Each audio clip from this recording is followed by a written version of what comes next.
Untitled, hear everybody again. I know that we started and we had to close out a meeting this morning with Ms. Barbroff and her team members. So let's go ahead and get started as we don't need a quorum for the Navajo Nation Naabik'íyáti Committee of the 24th Navajo Nation Council work session. So Mr. Rico, are we recording?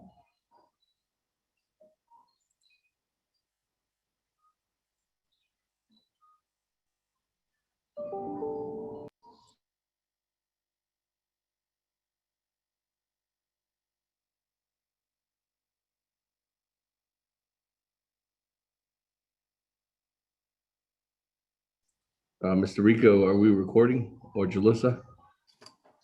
Oh, Speaker, that's what we're working on right now. Okay. IT is actually it's recording, but they need to turn on the Zoom on the other laptop. So Okay, all right. 2 Colleagues, minutes. I just want to let you, okay, thank you, Mr. Rico. Colleagues, I just want to let you know that the Navajo Nation, I guess, at least here, there at the campus, we're having technical difficulties. And there were technical difficulties yesterday too. And we were getting kicked off of meetings, and it was just that the servers were acting up. Well, I don't know if it was the servers, it was something that was going on, the glitches here and there. So I just want to let you know that if we accidentally get kicked off today, the whole thing might shut down. We might have to start back up, or if it does shut down periodically, we're gonna have to call back in. So colleagues, just bear with us today. Again, we're just having some technical difficulties on this, and there might be some slower emails that are going out too as well throughout the day. So if you're expecting that email, it might be slowly coming your way.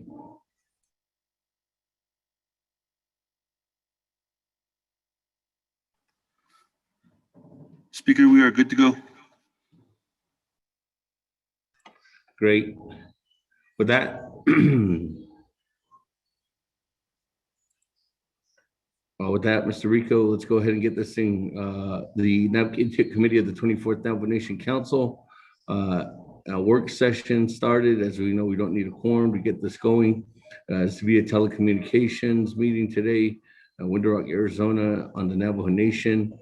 Today's date is Thursday, March 4th, 2021. The time now is 9:08 a.m. And we do have a proposed agenda here before us. The preside is myself, Seth Amon, Speaker of the 24th Navajo Nation Council. And we'll go ahead and call this work session to order. With that, Ms. Nota, you mind doing a roll call?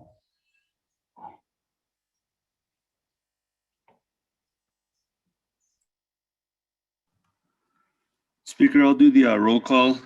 All right, go ahead, Mr. Rico. Honorable Speaker Damon. Present. Honorable Elmer P. Begay. Honorable Elmer P. Begay. Honorable Key Allen Begay Jr.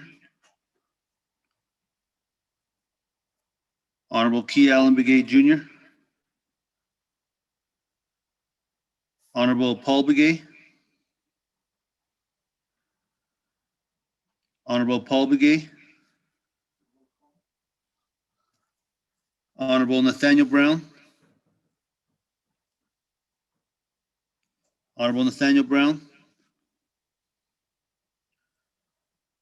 Honorable Eugenia Charles Nguyen.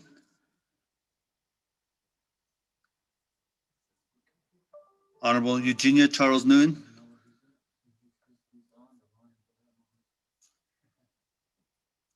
Hello, can you hear me? Charles Newton is present. Honorable Eugenia Charles Nguyen, answered roll call. Honorable Amber Knazba-Crotty. Honorable Amber Knazba-Crotty.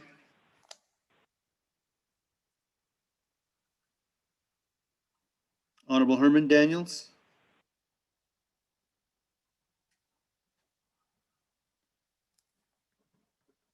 Honorable Herman Daniels, Jr.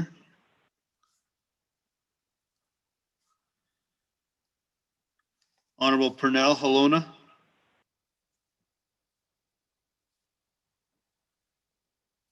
Honorable Pernell Halona.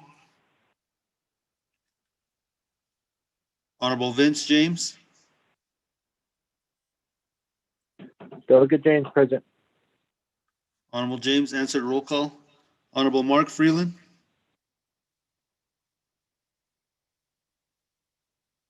Honorable Mark Freeland. Honorable Carl Slater. Honorable Carl Slater.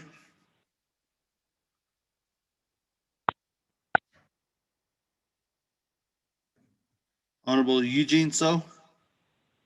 Oh, Honorable So answered roll call. Honorable Jamie Henyo. Honorable Jamie Henyo. Honorable Raymond Smith Jr. present. Honorable Smith answered roll call. Honorable Jimmy Yellowhair. Honorable Jimmy Yellowhair. Honorable Ricky Nez. Morning. I'm here. Yellow hair's on the line. Honorable Jimmy Yellowhair answered roll call. Honorable Thank you. Ricky Delegate Rick. Nez. Delegate Rick Nez is present. Thank you. Honorable Ricky Nez answered roll call. Honorable Stewart Jr.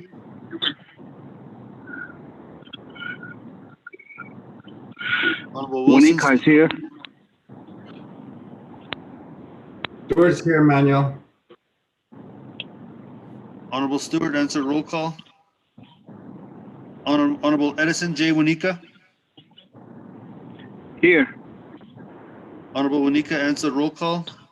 Honorable Charlene So.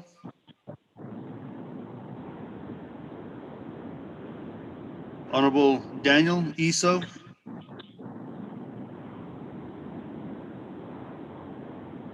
Honorable Otto So.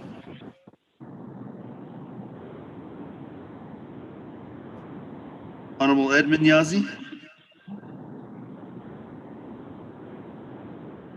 Honorable Thomas Walker Jr.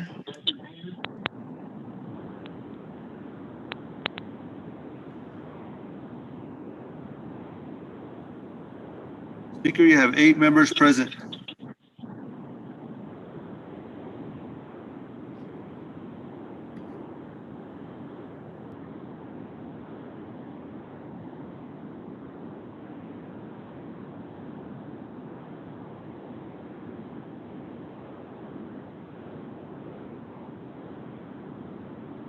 Thank you for that, Mr. Rico. That I do have 2 members, Honorable Freeland and Honorable Vice Chair Walker, that are excused for the day. So with that, colleagues, let's go ahead and continue on down on our agenda. Invocation. I know that I was on a call this morning. I don't know if there was an invocation, but maybe we could get an invocation going now. With that,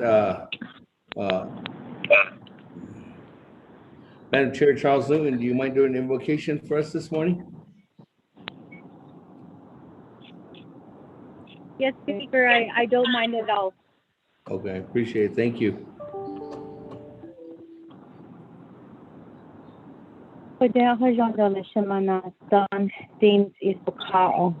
to you here at this time. We ask that you look down upon us, each and every single one of us, and that you forgive us here for our sins. Forgive us here for being human, for having the impatience that we feel, for having the frustration and the anger that comes across us. Forgive us here at this time for those things that we can't control, that we feel upset, we get upset about. We pray to you at this time, God, this way, because we pray to you every single day. We ask that you watch over us. We ask that you keep us safe, and we ask that you take care of the things that we can't take care of. We put them all in your hands each and every day, yet we fail you each and every day as humans here on this earth. We fail you. We ask you to look down upon us here at this time this morning, that you forgive us for our sins, so that we can pray to you with a pure heart, with a pure soul, with a pure mind. God, we thank you at this time for all your wonderful blessings. We thank you for coming into our life, for coming into our home, for blessing us the way that you do, for watching over us, for taking care of us, for guiding us each and every day. And most importantly, God, we thank you for giving us the minds that we have, for allowing us to be who we are, for giving us that type of life that we have. We pray to you here at this time that you continue to bless us in good ways, that you continue to help us to grow, and then in some ways that you also continue to bless us in the ways that we don't always understand, the ways that we always question you. I know that I do that all the time, God. I pray to you here at this time that you help me each and every day, that you help me to continue to grow, that you help me to be able to move forward, to be able to have the kind of mind that will be able to help my people, not only here in my community, but throughout the Navajo Nation, and then those people who are living off the nation as well. So we pray to you here at this time, God, that you continue to watch over us like that you continue to lead us in a good way, that you stand above us, stand below us, that you stand beside us on both sides, our right and our left side, that you stand behind us and that you stand in front of us, that you lead us, that you watch us, that you keep us safe at all times.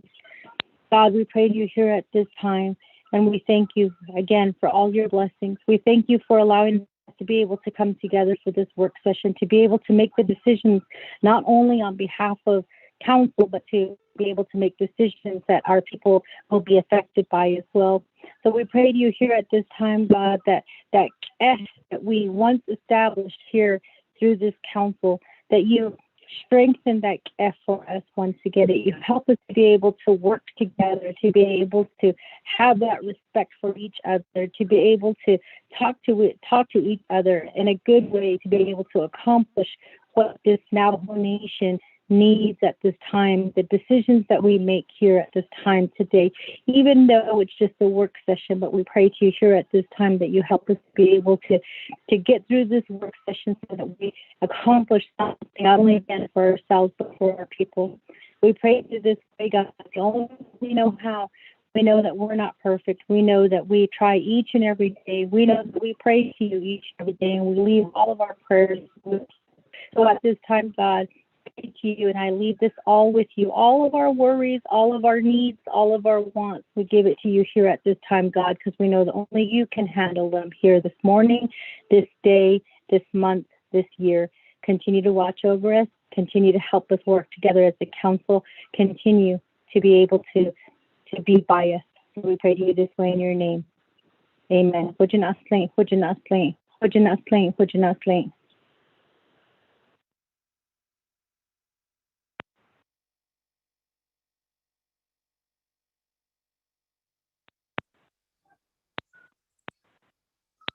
you very much, Madam Chair Charles Newton, for that wonderful invocation.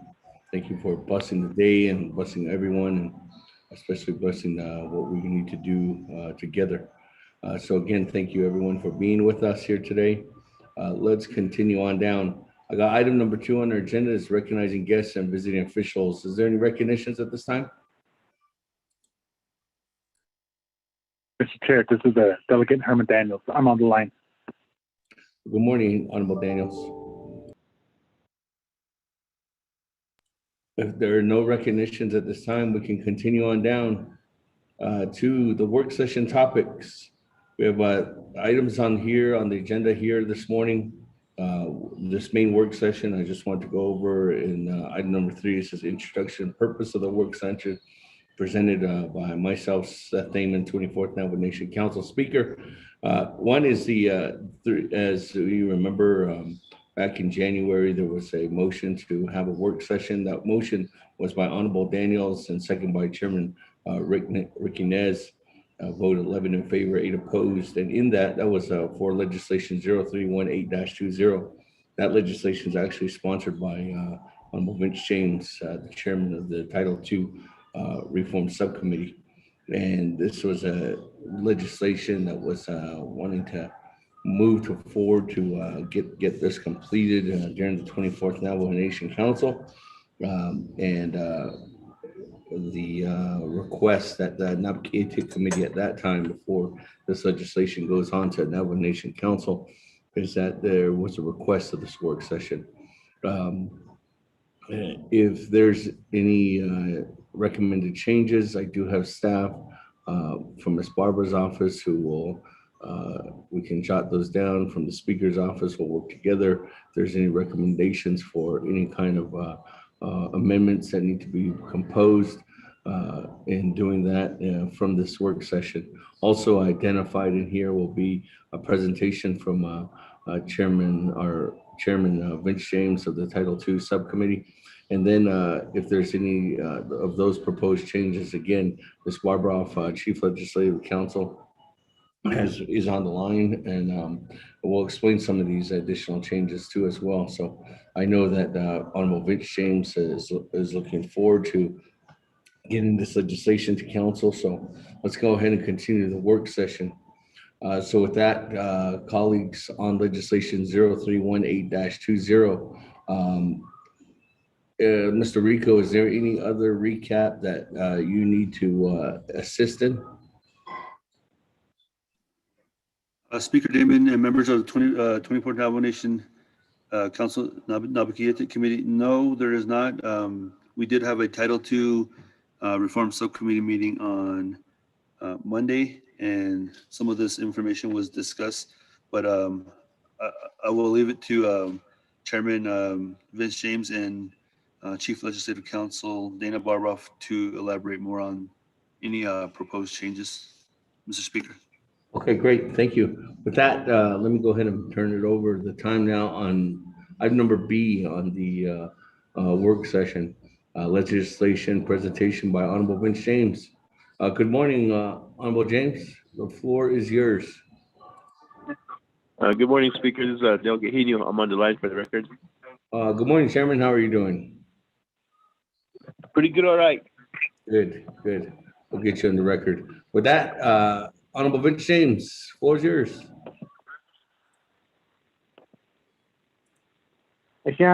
Speaker, honorable members of the 24th Navajo Nation Council,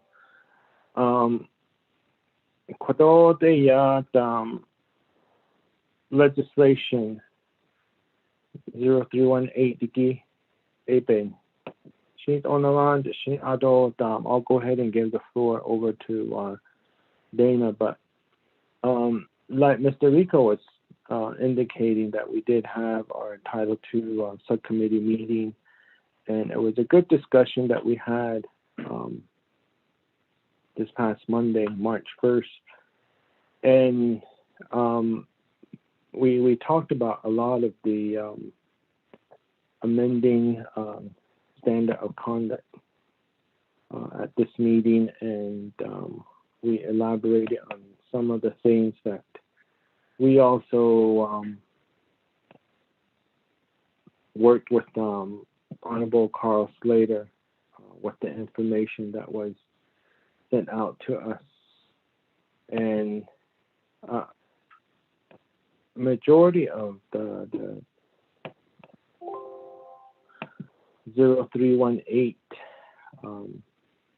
will rely on Dana Barboff to provide the information, and I know that a lot of the information is good to get from legal, and then also Dana has been working closely with Carl Slater to get that information out to us as members of the 24th Navajo Nation Council. So with that being said, I'll go ahead and give the floor over to Dana from Legal Counsel. Okay. Thank you. Good morning. This is Dana Barboff.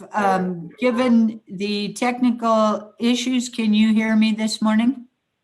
Good morning, Ms. Barboff. Yes, we can. All right. Thank you. Thank you very, very much. So a little background before we get started. First thing, there are Office of Legislative Counsel attorneys on the line, and I would like to ask them to help me keep track of any proposed amendments and such.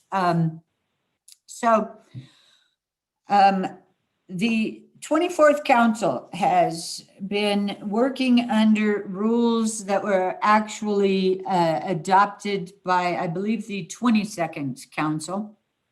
And that's allowable. But it was talking with the Title II Subcommittee, and I want to thank them for all their hard work. It was determined that it would, for purposes of efficiency and also because of some of the challenges that online meetings during the pandemic have raised, has created, now would be a good time to amend the standing committee rules. The next step probably would be your council rules. Decision going forward with the standing committee rules is because they are obviously used more than the council rules because there's more committee meetings. So so on the screen today is the standing committee rules that were that are adopted, recommended by the Title II Subcommittee, and they are attached to legislation 031820. I also sent out this morning, and I think Mr. Rico did too, and I much appreciate that. I did email each of the delegates that legislation with the rules, if that's easier for them to work through as opposed to bringing it up on the screen. Also, I sent out a second email just a few minutes ago that attaches standards of conduct that are now incorporated into the proposed committee rules. So we will just, I'm going to probably walk through this somewhat quickly, and then we can, I will bring up on the screen Delegate, if it's okay with Delegate Slater. Delegate Slater has suggested some comprehensive amendments, or to some sections, and we can bring those up and talk about them during this week's work session if you so wish. It would be my recommendation that you do. And there also at the last subcommittee meeting, there were also other delegates who suggested amendments, and those will be ready when this is in front of NABI. So if everybody's got that, the rules in front of them are the proposed amended rules. There's on Rule 1, which is purpose, there's no real changes there. Oh, and I should say, I'm not sure who has control of the screen, but I hope you'll move through it with me. Okay, Rule 2, going on to the next rule. You can see the amendments that were proposed. You've got some new language, and actually in this Rule 2, this is conduct of committee members. And generally, this conduct, obviously, we're in standing committee rules. So these rules apply while you're in meetings, but by adding the standards of conduct, you now are a little bit more comprehensive on the conduct during meetings. And if you wish, as I said, I sent you out a document on the standards of conduct. I think now might be a good time to go through those. And I don't know if Manuel or Brian can get those up on the screen, but if not, I did email them to you. And if you can open your email, you will see right there on the screen. Great. It is a Ethics and Rules Committee resolution that was passed by the 24th Navajo Nation Council in 2007. And what it actually did, this resolution did, was it expanded the regulations for the standards of conduct for delegates, and it expanded them to apply to all elected officials. So now more comprehensive. So these rules, standards of conduct, they apply to not only council delegates, but all other elected officials. So that would include those officials who are elected to various boards. They would apply to chapter officials. If you're elected, these standards of conduct apply to you. And what they are is they are actually additions to the ethics and government law. They are regulations, lack of a better word, under the ethics and government law. So any violations of them would be processed through the ethics and government office by filing an ethics and government law complaint. So now let's go to the actual regulations and standards, and I will go through them somewhat quickly. At the subcommittee meeting, I learned, I did not know this beforehand, but I learned that perhaps these regulations were not included in your orientation packets. So it appeared at the subcommittee meeting that this may have been the first time some of you actually were provided this document. So I want to take the opportunity while it's available to show you that it exists and that it is necessary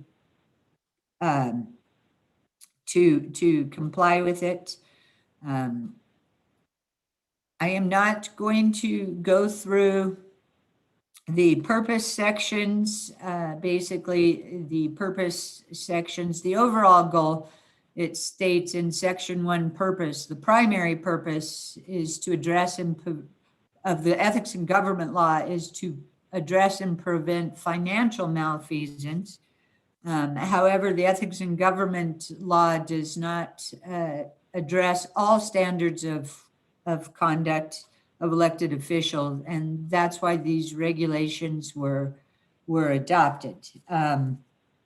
So let's go to section 2, which is use of alcohol and drugs, and the provisions, and as it says in subparagraph A, the provisions of the Navajo Nation policy and drugs on alcohol in the workplace applies to all elected officials. It's pretty simple that no elected official shall use or be under the influence of alcohol or any controlled substance during the performance of any of his or her duties. These provisions shall apply to all official meetings and hearings attended by elected officials, including those meetings and hearings attended outside the Navajo Nation.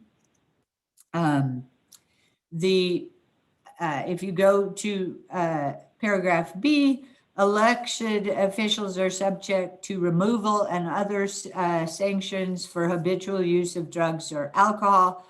particularly if such use impairs or otherwise adversely impacts the performance of their official duties or office. And then paragraph C reiterates that the drugs and alcohol use provisions apply to elected officials while they are on official travel. The one thing that is unique about violating the policy on drugs and alcohol is that violations have to be reported to the Ethics and Rules Office within 10 days of occurrence. So that's just something to keep in mind. Going on to section 3, which is courtesy towards Navajo Nation employees, which is how section 3 is titled, but it actually extends beyond that. Section A speaks to elected officials shall act in a courteous and respectful manner toward all Navajo Nation employees, officials, and members of the public. No elected official shall use his or her elected position to influence such persons to take any action which is solely for the personal benefit of such official or which is contrary to any Navajo Nation law, rule, or regulation. Section B speaks to elected officials shall not request or demand the assistance of any Navajo Nation employee or official to engage in or otherwise participate in any activity which would be an abuse of official position, a violation of trust, or otherwise in excess of authority. So I think these are important to review. Certainly it's come up recently on the council and committee floors that perhaps delegates, the complaint has been that they're not acting in a courteous and respectful manner towards each other. Under these rules, that's a requirement that you treat not only the employees, but your colleagues and members of the public in a courteous and respectful manner.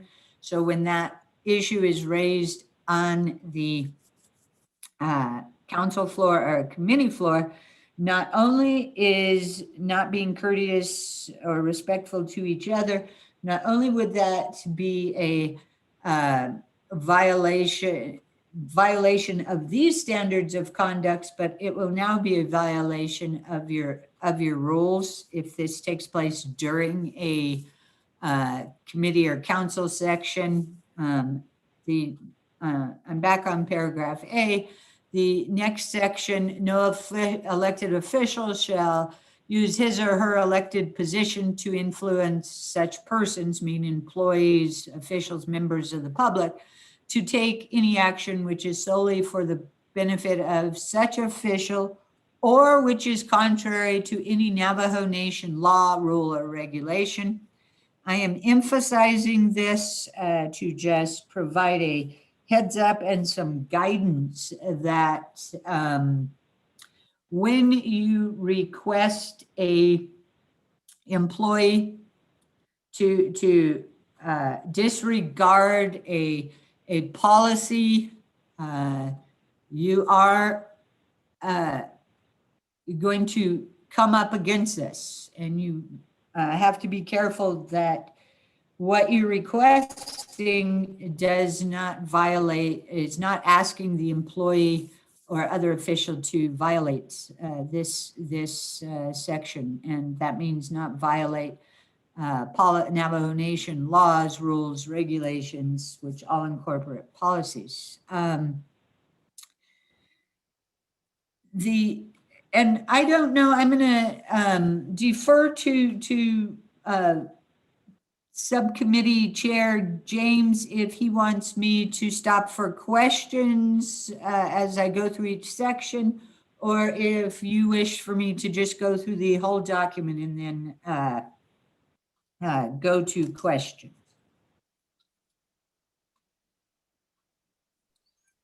Honorable Thank you, James. thank you, Speaker, and then thanks for Dana for that information. I would say go through the document Okay. and then questions. Okay. Thank you. And then I will continue to section 4, which is the conflict of interest provisions. And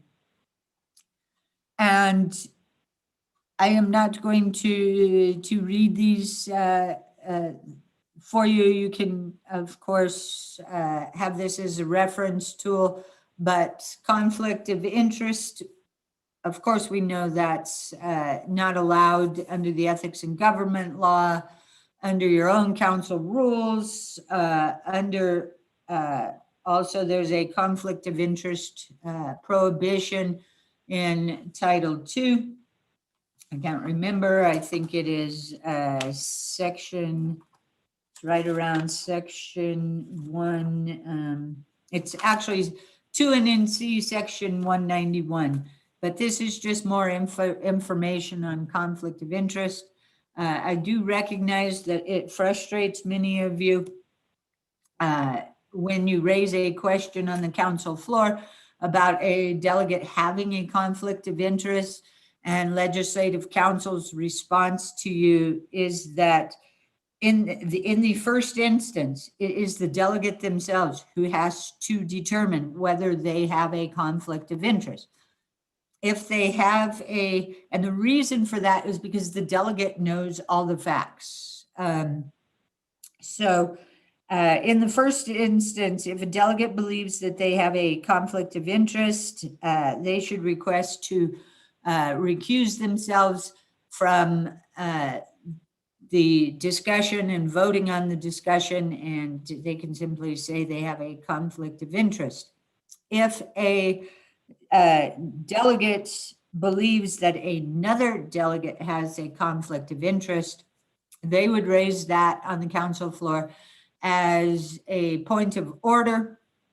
The delegate who allegedly has the conflict of interest would be allowed to present their case as to presumably why they did not. And then the speaker would do a ruling. And if the other delegates did not agree with the speaker's ruling, it could be challenged. So that is the basic structure of how a conflict of interest would be addressed. Going on to the next section, section 5 is disclosure or use of confidential information. And this also applies under confidential information is attorney-client privilege. And what section 5 states, and by the way, section 5 is on page 3. Section 5, disclosure or use of confidential information. No elected official shall disclose or use information designated by applicable law as confidential in any manner prohibited by law, nor shall any elected official disclose or use any information discussed in an executive session. So this is your specific prohibition against disclosing information that has been deemed attorney-client privileged or confidential information you receive in executive session. And by way of these standards of conduct, that disclosure is a violation of the ethics and government law. And then we move on to section 6. That is the prohibition against the use of undue or improper influence, abuse of official position, violation of trust, and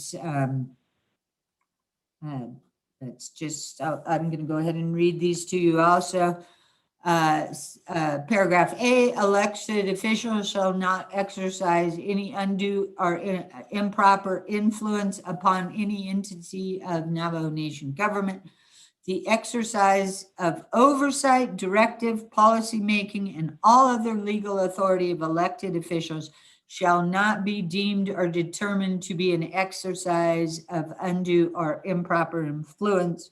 That last section, last sentence is key as far as an elected official making a determination as to whether they are exercising their authorities correctly.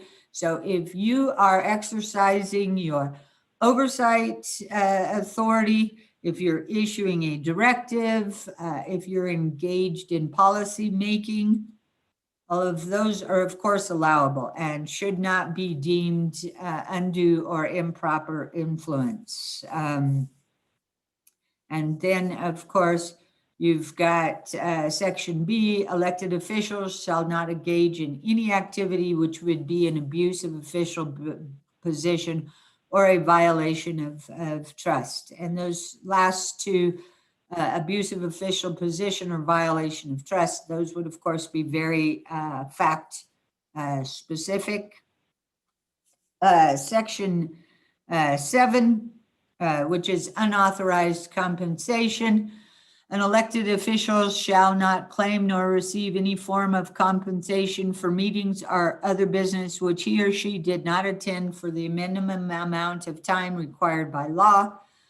Elected officials may claim and receive any partial compensation allowed by law. So that's just a reinforcement and part of the reason for the claims process and the requirement to submit agendas and sign-in sheets and such. That is just, look at those, the frustration of getting those documents in, because I do know it can be frustrating, but that is actually in the end a protection for yourselves. Moving on to Section 8. Section 8 troubles me, not the intent of the section.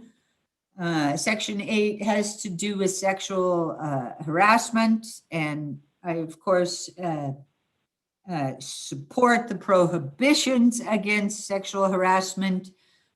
Just the challenge with sexual harassment by an elected official is, it's always been a challenge as to figure out how to enforce that and how to proceed. Of course, if you are a Navajo Nation employee and you are being sexually harassed by another employee, there is a complete process in place. You report the complaint to your supervisors and the Department of Personnel, and then there is an investigation that takes place, and then decisions are made as to how to address the allegation and the, I'm going to call them perpetrator through the personnel policies, etc. However, that does not work so smoothly with elected officials, because elected officials do not have a supervisor to report things to. Elected officials do not fall under the Department of the Navajo Nation personnel policies.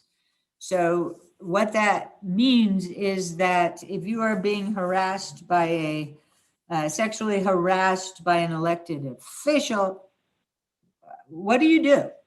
And where this has come up most in my experience is from somebody believing they have been sexually harassed by a chapter official. So that is very much a challenge. Certainly, sexual harassment can move into sexual abuse or sexual assault and such.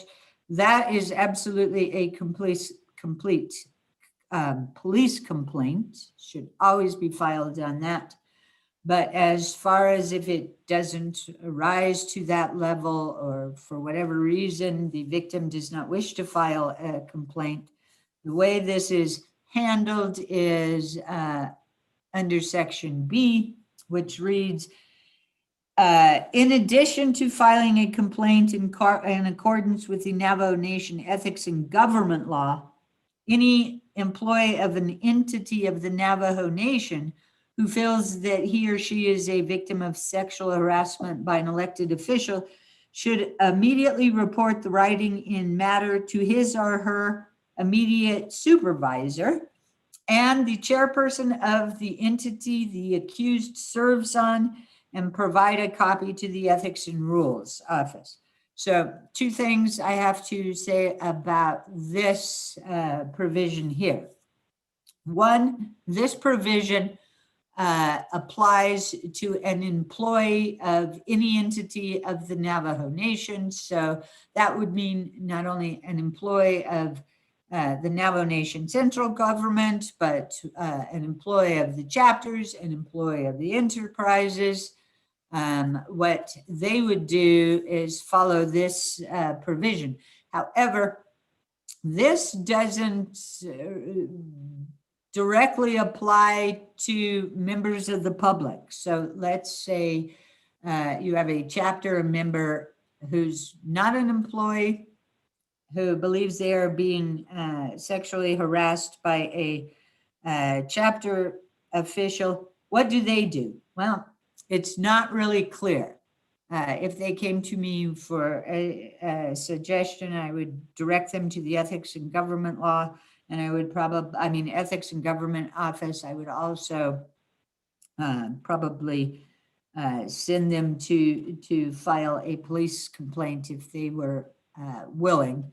So that is the difference of this provision applying to an employee as opposed to a member of the public. But if it is an employee that is being sexually harassed, the employer would provide a report to their immediate supervisor, and then they are going to provide a report to the chairperson of the entity the accused serves on. So what that would mean, or the way I interpret it, is that if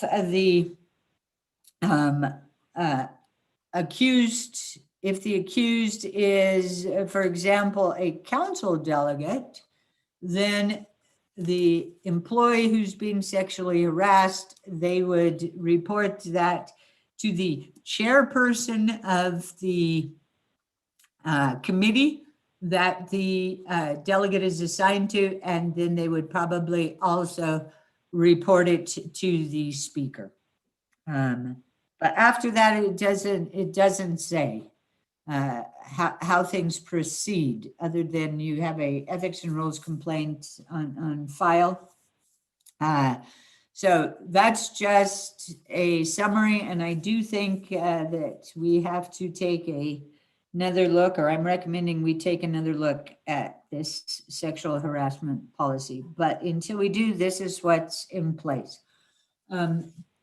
Chairman James, that would be my discussion on this, and so I am ready for questions.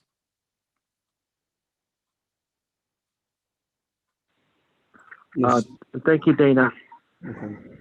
Vice Chair James, or Honorable Chairman James. Anything else, Honorable James, on this section? So now the speaker, no. Okay. Ready for questions. Ms. Barbara, just for clarity, this if there's any changes in this, I guess, in the standard of conduct for council delegates, that's ERC-0801. If there's going to be any changes in what you just went over, that has to be done in a separate legislation, correct? Yes, Speaker, I do believe it needs to be in a separate legislation, and it would, looking at the 2013 delegations of authority, I believe that it would be assigned to the Law and Order Committee and then to NABI for final approval. If, however, there was a subject matter change, it might also get assigned to the standing committee who has authority over that subject matter. Okay, so Definitely Law and Order and NABI. okay, so this what I'm getting to is that if there's any suggested amendments on this on ERC-08-001, those amendments aren't going to be worked on immediately because we're concentrating on Honorable Vince James's legislation 0316-20. So that's all I'm saying. So I just want to make sure that we're not concentrating a majority of the time on this. We're just explaining that this document is going to be followed through the new amendment in the legislation that Honorable Vince James and the Title II Subcommittee has recommended. You are absolutely correct, Speaker. Okay. They now are incorporated under Rule 2 of the Standing Committee rules, or they Okay, will be if you approve them.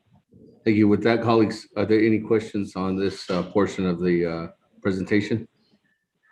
Yeah, this is Delegate Yellowhair from our party here in the Whippoorwill, here in Black Mesa area.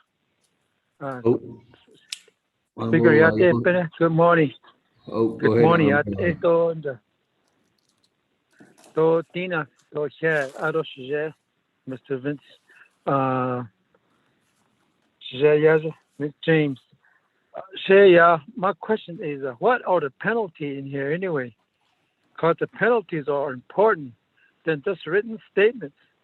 I don't see anything here, but our party here in Whippoorwill, and I can't download things over here. So I thought maybe it's better to bring this to your attention. Because I know there's under Ethics and Rule Office, the laws are too weak. They're very weak. They don't make compromise immediately. It takes years or so. But I just want to ask, what are the penalties? The penalties are important. Instead of just written statement, Tina, can you respond back to me? Chair. Sweet. Yeah. I'm going to head back in the file because that guy might come early. The guy, it's sun is shining. Hello, could you please mute your phone? With that, Honorable Yellowhair, let me go on to, is there any further questions to Ms. Barbara or Honorable Vince James right now in the first portion of this presentation?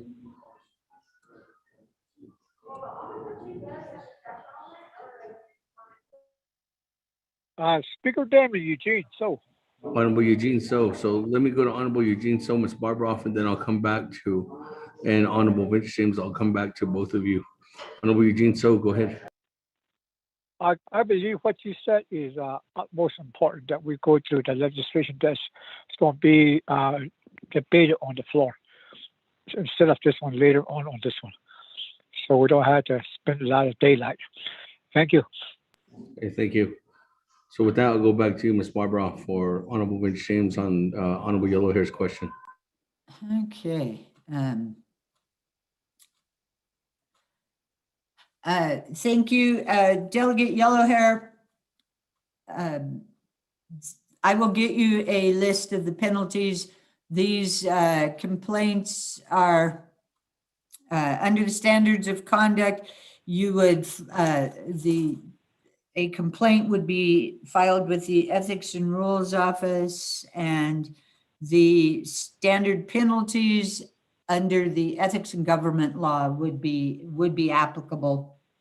I will assign, while I'm on the line, I will assign Mr. Cook from our office to forward that information to the delegates. We'll just forward it to all of you in response to your question. Thank you, Delegate Yellow Hair. Back to you, Chair James. Honorable James, any additional comments or response to Honorable Yellow Hair? Thank you, Speaker, and then thank you, Dana, Legal Counsel. I have no response for Mr. Yellow Hair. I believe Dana answered the question. Thank you very much. Now, colleagues, is there any other comments, questions? Are we ready to move on to the legislation? Continue on the legislation explanation. Okay. Thank you, Chair. Speaker Chair. Oh. If there's no other comments, go ahead, Ms. Barbara. Continue on the legislation.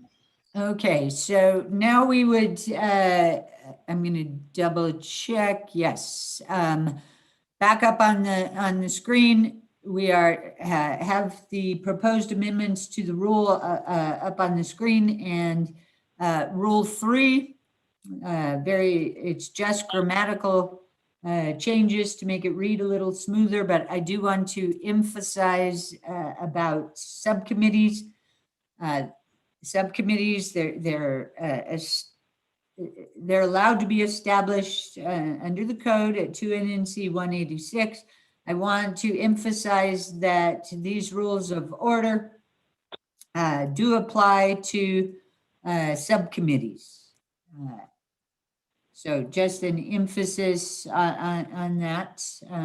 So that goes to how subcommittees take action, how their agendas are posted, those types of questions.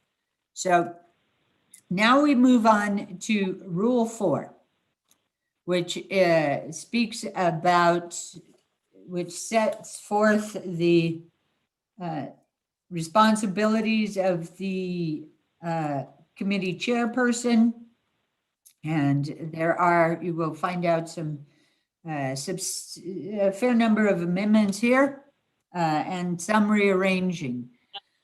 So Rule A, I'm going to summarize the provisions that aren't changed, but it states that the chairperson shall begin all committees at 10 a.m. on each day of the meeting unless otherwise approved by the Speaker of the Navajo Nation Council. And then we did add and posted accordingly, basically to make sure that that notice gets to the public. This is, the next section is new. If a quorum of the committee membership is not achieved within 45 minutes after the scheduled start of the meeting, the chairperson shall cancel the meeting.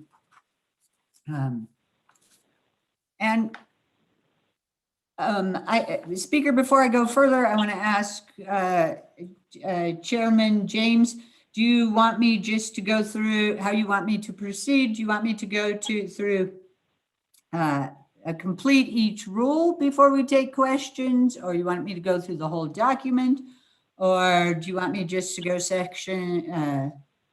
rule subsection by rule subsection and then ask for questions after that?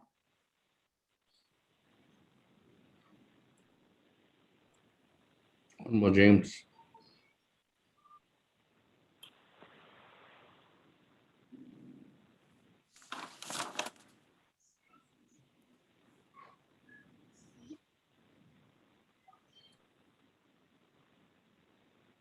In sake of time, Ms. Barbroff, if Honorable James isn't, you can just go through each rule and I can go open the floor after that. Okay, great. Okay. This is Vice Chair Smith. I have a quick question. Yes. Good morning. Basically, what you did on Rule 4, new language, 45 minutes. If we go back to normalcy and we don't have a quorum, but yet those that have traveled to the location of their committee meeting, are they going to be, are they going to be able to claim their mileage or per diem?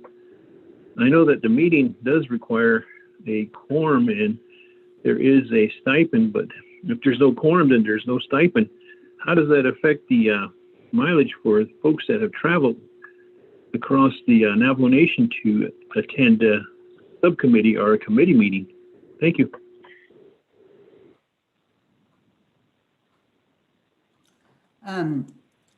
Thank you. Thank you, Vice Chair. My interpretation would be that if the meeting is canceled, there is no reimbursement. The meeting's canceled. You didn't attend a meeting. So yes, if the meeting's canceled because there's no quorum, there's not going to be reimbursements.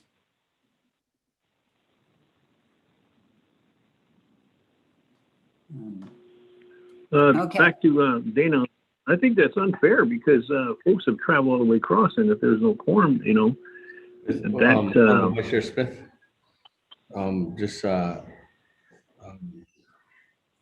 can Ms. Barbara finish through rule number 4, and then we can go ahead and ask a question. Also, on that question, I don't think it's pertaining specifically to the rules of order. What your question is basically going to be answered is by the travel policy. So that's a different policy that we're going to have to look at to clarify, to see if that's allowable.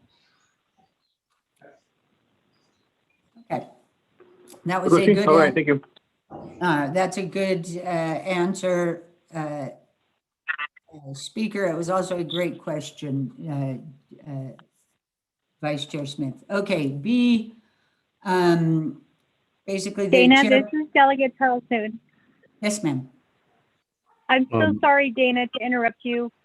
Speaker, Dana, really quickly, which document are you referencing right now? Thank you. I apologize. We're back on Exhibit B, which was attached to Resolution 0318-20, which is the amended rules as recommended by the subcommittee. Thank you. You're welcome. Okay, so we're at rule 4. We're at B, which is on page 2. B basically states that the chairperson shall not adjourn a meeting unless the agenda has been completed, unless the requirements for meetings set forth at 2 NNC 183 are met. As I recall, there at the last discussion, there may be some amendments to this, but right now, it's basically the chair himself will not adjourn until the agenda has been completed. And then we get into C, that speaks to the chairperson shall prepare and submit a proposed agenda to the Office of Legislative Services for posting on the Navajo Nation Council website at least 24 hours prior to the start of the committee. The posted agenda cannot be changed if less than 24 hours remain before the scheduled start of the meeting. The last sentence, at the discretion of the chairperson, public comment may be added to the order of agenda business following new business. Then you go on to D. The chairperson, with the assistance of the Office of Legislative Services personnel assigned to the committee, shall provide written notice to all those scheduled to provide reports on the proposed agenda at least 24 hours prior to the start of the committee meeting. This shall not prohibit reports being added when the agenda is adopted if the report presenters are in attendance. The purpose of this rule is that we've gotten, the Office of Legislative Counsel has gotten numerous requests over the last year to issue subpoenas, etc., to program personnel who are being put on the agenda and to provide a report, and then they're not showing up. And it's getting frustrating for the committees, and able for us to for the Office of Legislative Counsel to successfully defend a subpoena. One of the things is important is that the person who is asked to provide the report is given notice. So adding a report to the agenda at the start of the meeting when the report presenter is not in attendance at the meeting, that makes us really hard to use that in the defense of a subpoena as the fact that they were ignoring the committee's request. So we just have to make sure they have enough notice. Okay. Going on, there are no changes to what was Rule B. Just basically that speaks to the chairperson conducting the committee's order of business in accordance with the Rule 8, which sets forth the order of agenda business. The next section that was deleted was C, that speaks to all meetings of the committee shall be open to the general public unless the committee deems necessary to resolve itself into executive session. While that was deleted there, it was moved to a different place in your rules. The next rule, which is F, speaks to the chairperson shall maintain order and decorum during the meeting, decide and rule on all points of orders. And then a new language was added, points of privilege. And that is because later on in your rules, you are adding a point of privilege provision, oftentimes called a question of privilege. Then the rest of this rule, which hasn't been changed, speaks to the fact that the chairperson shall not vote on any matters voted on by the committee members unless there is a tie, and then speaks to yielding the chairmanship to the vice chair if the chairman wishes to participate in a matter of debate. The next section speaks to the chairperson in their discretion may allow members of other standing committees to address the committee, including question the sponsors of legislation and the presenters of reports before the committee. So that does lie at the in the discretion of the chairperson as far as how other members of other standing committees are allowed to participate. There is nothing in Title II at the moment that actually provides a right to members of other standing committees to address a committee that they are not a member of it. Of course, there's always been a lot of due respect given, but it is within the discretion of the chairperson. The next rule states that, so I've moved on to 8, that the chairperson shall sign all legislations, committee reports, and correspondences, writs, warrants, and subpoenas as may be authorized by the committee within 5 days following authorization by the committee for said document. And this is not changed.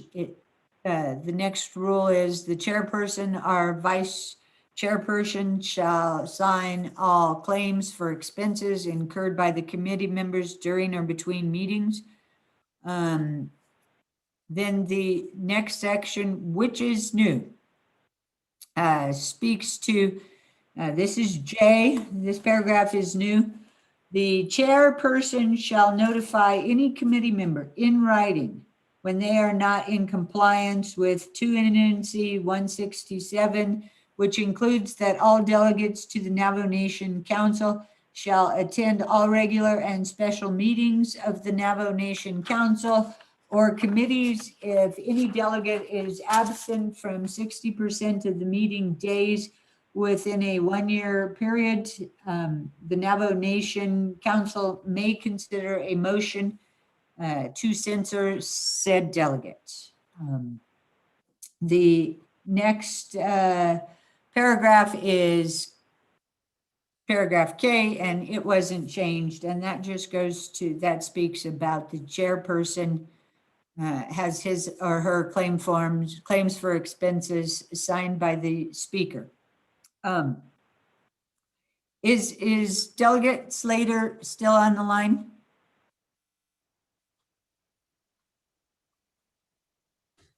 I just got back on. Okay. Delegate Slater, with your permission, I would like to also, while we are answering any questions, I would also like to pull up the amendments that you have suggested to this section. Are you okay with that? Or do you want to wait to bring those up until Nabi? I'd appreciate if you could do an overview of them. Thank you. Okay. Manuel, or can you pull those up? Do you have them or do you need me to send them to you?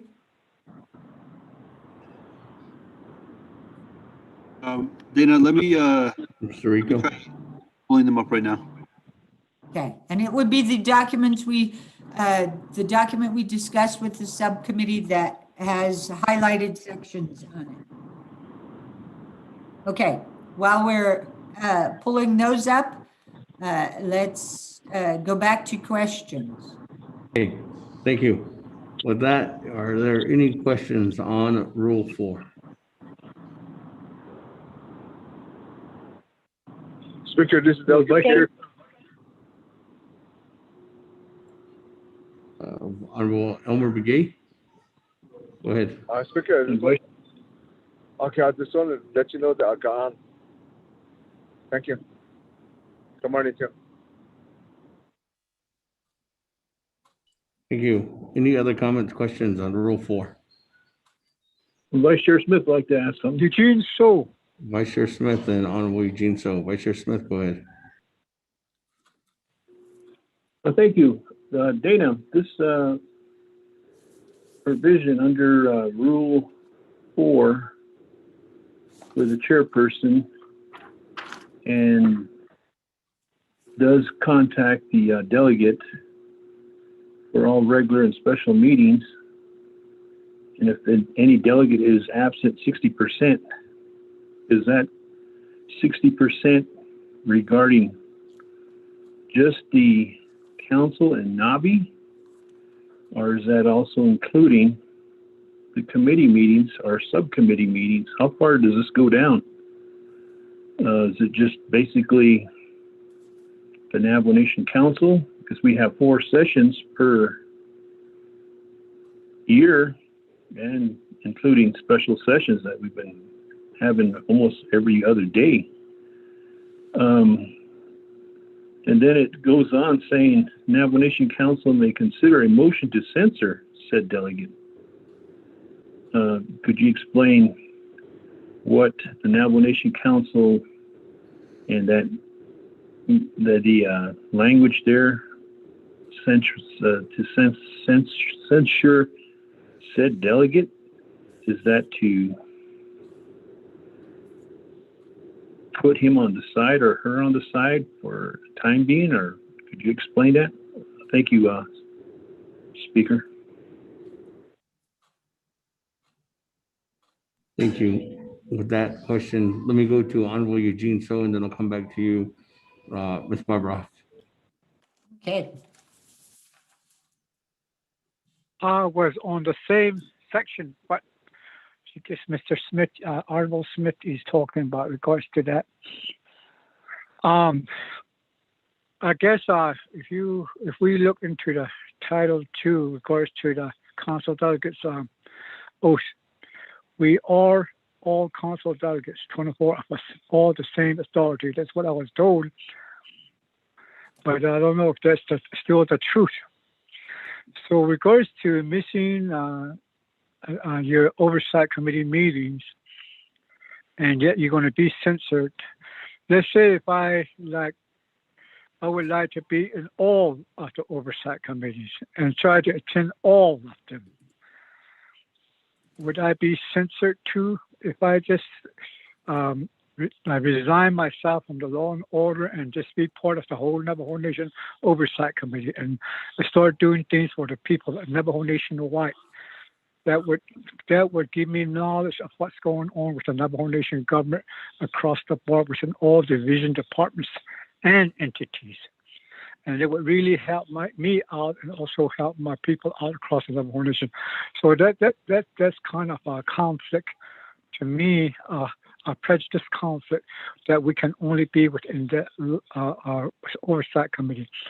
And I don't think we should be censoring somebody that's elected by an authority of one person that we gave the authority to as a council delegate as an oversight. Thank you.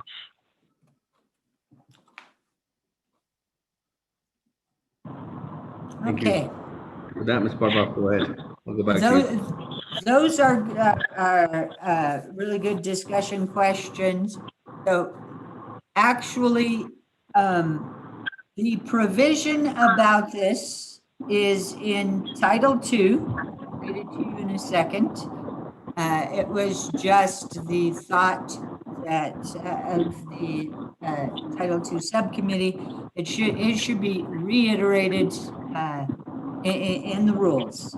So I am going to read to you from 2 NNC section 167. And 167 is titled Failure to Attend.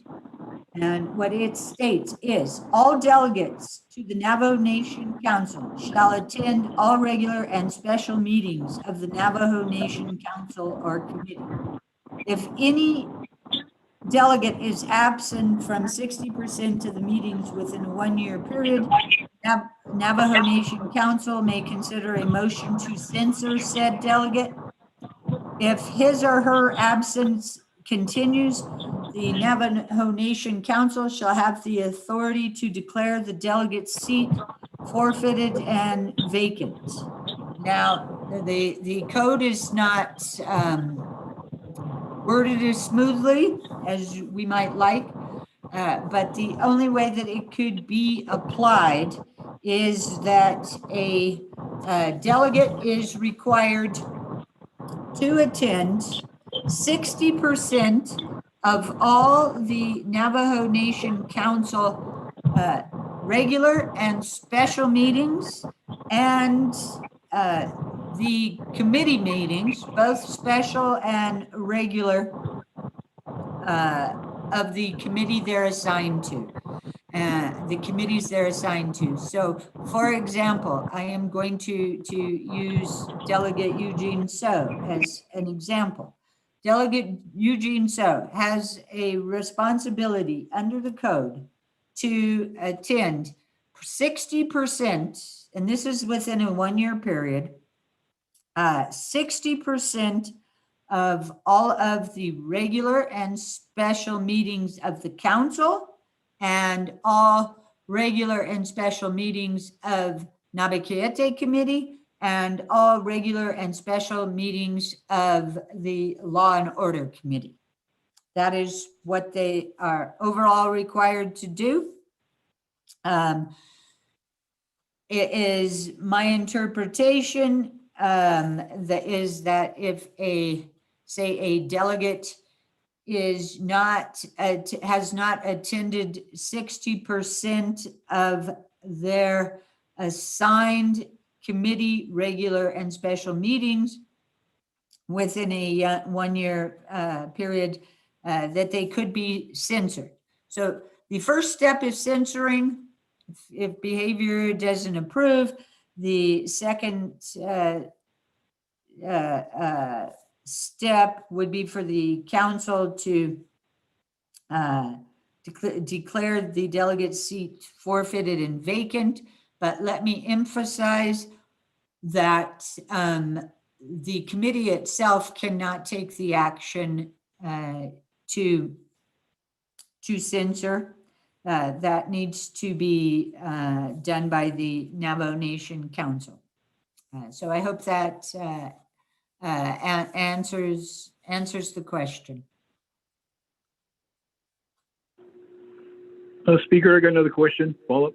Thank you. Thank you, Ms. Barbara. Go ahead. Also, Mr. So here.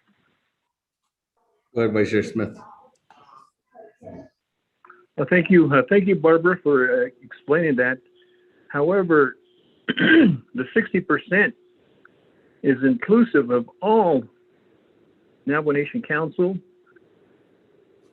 regular and special, and NABI, and their committee. How do we break that down? They may be in 100% in the committee, or they may not be 100, or they may be not attending the council, as an example, or a regular NABI meeting, but yet they're committed to the committee meeting, or vice versa. How do you decipher that? Because this is all inclusive. You're including the council and the NABI and then their committee. So would it be wise to break it down, or would it be just to have it all over, have it as a whole? Because one may be pulling the other so that it's not where 60% is not a factor on this attending meetings. That's my question. Thank you. Thank Thank you. you. Hold up, Ms. Barbara. Let me go to Honorable Eugene So's follow-up too as well. Honorable Eugene So. I was going to say the same thing. That was my question. There's an overall meetings across all the Navajo Nation Council's meetings.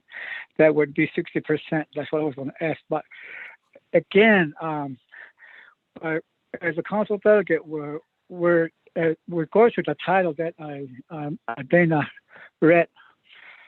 Within there,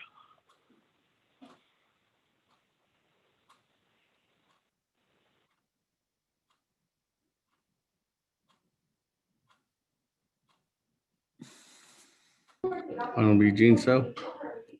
You there?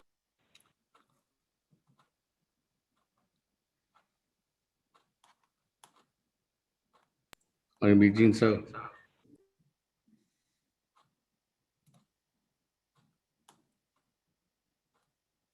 Well, Ms. Barbara, it looks like we lost him. Let me go back to you to answer Vice Chair Smith's and clarity on the beginning of Honorable Eugene So's question.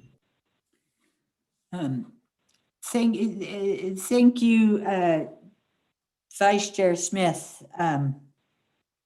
As I said, this section of the code 167 is not written as clear as we would like it to be from Legislative Council's perspective.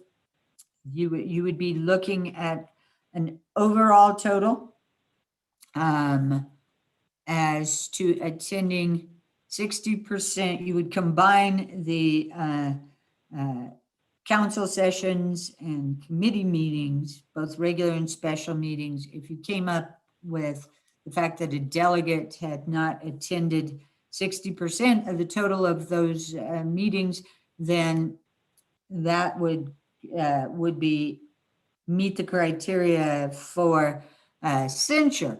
However, because a censure would go to the Navajo Nation Council, it is entirely possible that perhaps, let's just say, a delegate has attended all of their committee meetings. But let me just back up one second.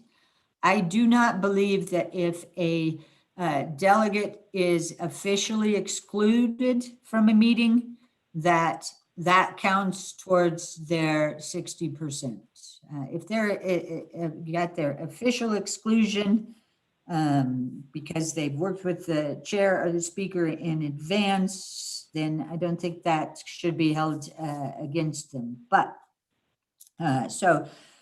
back to this, the way I believe Legislative Council would interpret this is that it is a 60% of the total combination of council, committee, and committee meetings, both regular and special.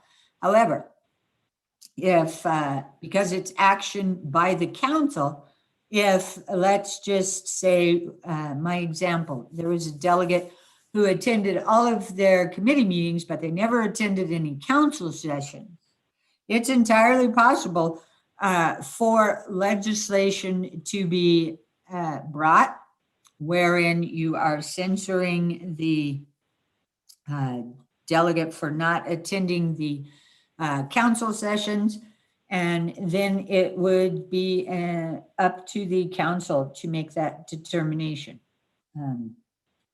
So that is the response right now, but Section 167 is certainly something that the Title II Subcommittee will be looking at when it gets ready to bring its comprehensive amendment. Back to you, Speaker, or Chair James. Thank you very much, Ms. Barbara. For that, colleagues, any other comments, questions on Rule 4?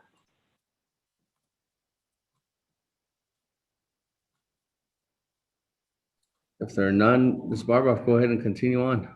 Okay. I think that at this point in time, Ms. Barbara, let me say this first before we go on.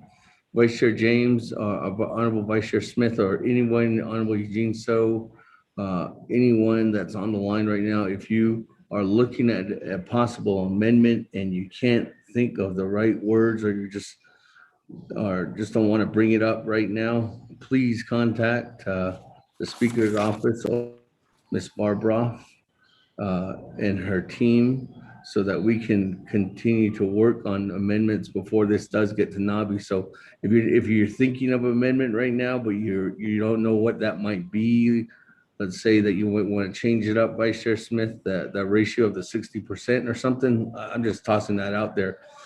We will continue to work to get these amendments ready for you as you have the right to bring them up. Any delegate has the right to bring up an amendment at the floor. So I just want to state that if there's not amendments that are currently already available to be stated, we can continue to work on those before this gets to NABI and Council. Thank you. Sorry, Ms. Barbara, for interrupting you. Oh, absolutely. Speaker, Great. Speaker. This is Delegate So. Go ahead, Honorable Otto.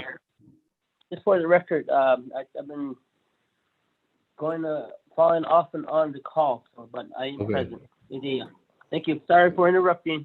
Continue. Okay, again, thank you, Honorable Otto. So again, colleagues, if you are getting kicked off, it's not us staff or anybody, it's just, it really is, there's technical difficulties with the whole the head of the the server or whatever the head of the program is in Window Rock, and so we're not having the best service right now. So again, sorry for that. Ms. Barboff, go ahead on to Rule 5. Actually, this is a question to either Speaker or Chairman James. Delegate Slater has recommended some comprehensive amendments to different rules. I have sent that document out, and it could be pulled up on the screen now, and Delegate Slater could explain the amendments. The document I sent, amendments are highlighted in yellow. So a question, of course, to the chair and the speaker is, how do you wish to discuss those now, and when do you want to do it? I don't have a copy of that. Manuel or Byron, I think you can put it up on the screen. Dana, I have it on the screen. Okay. Well, Speaker, I have a question. Vice Chair Smith.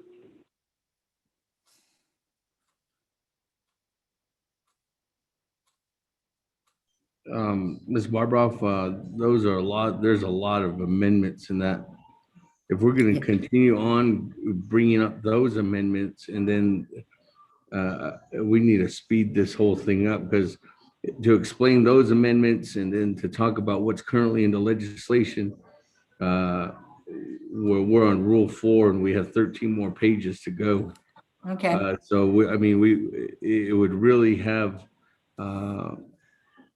I'd leave it up to Honorable James as the recommendation to go over, because Honorable Slater's amendment is something that can be discussed, but it's at the threshold of Vice Chair James's recommendation for a work session, and in that, Honorable Carl Slater could recommend to go over each and every one of those if he wants. As Honorable Slater, you have the right to do that. So I'd leave it up to Vice Chair James and Honorable Slater. But before we do that, let me go to Honorable Vice Chair Smith. Honorable Vice Chair Smith.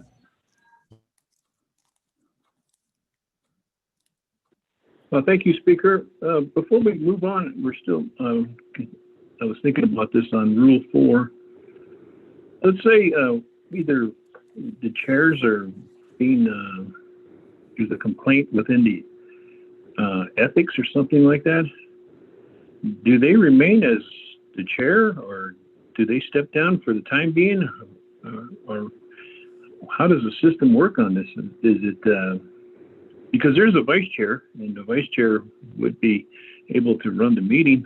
It's a question that's the back of the committee's mind, and since we're doing a work session and we're talking about these rules, because in here it says the chairperson shall sign all legislations, and if that chairperson is pending in any proceedings, but yet they had, how does that work?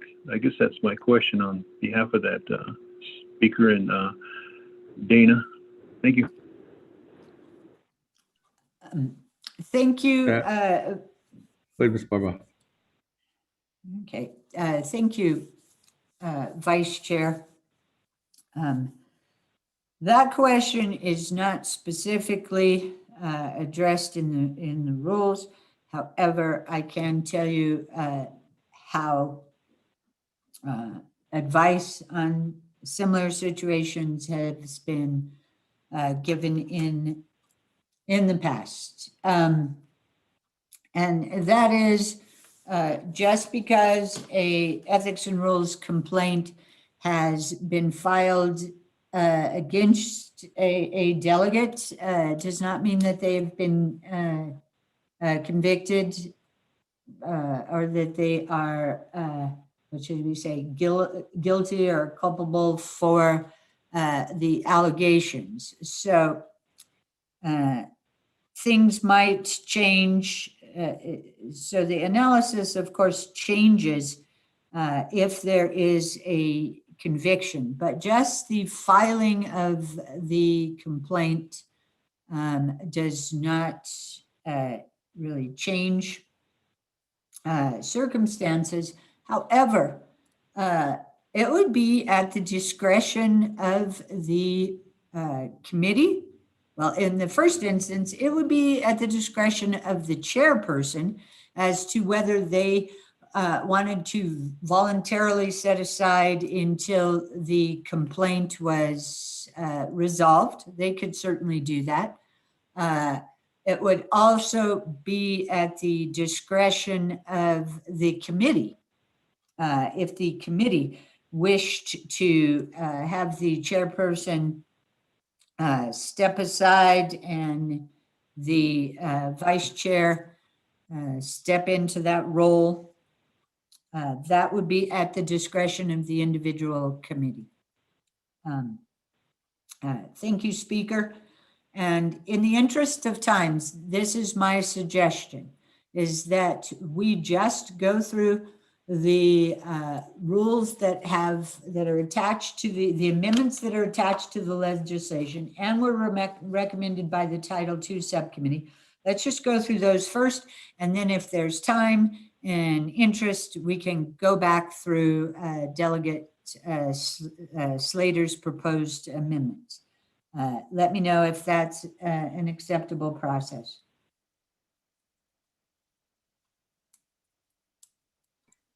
That, Ms. Barber, you can continue on then to Rule 5.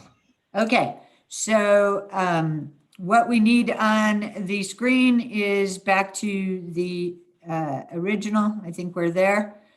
So Rule 5, not major amendments to it, just really clarifying maybe some issues and some practices.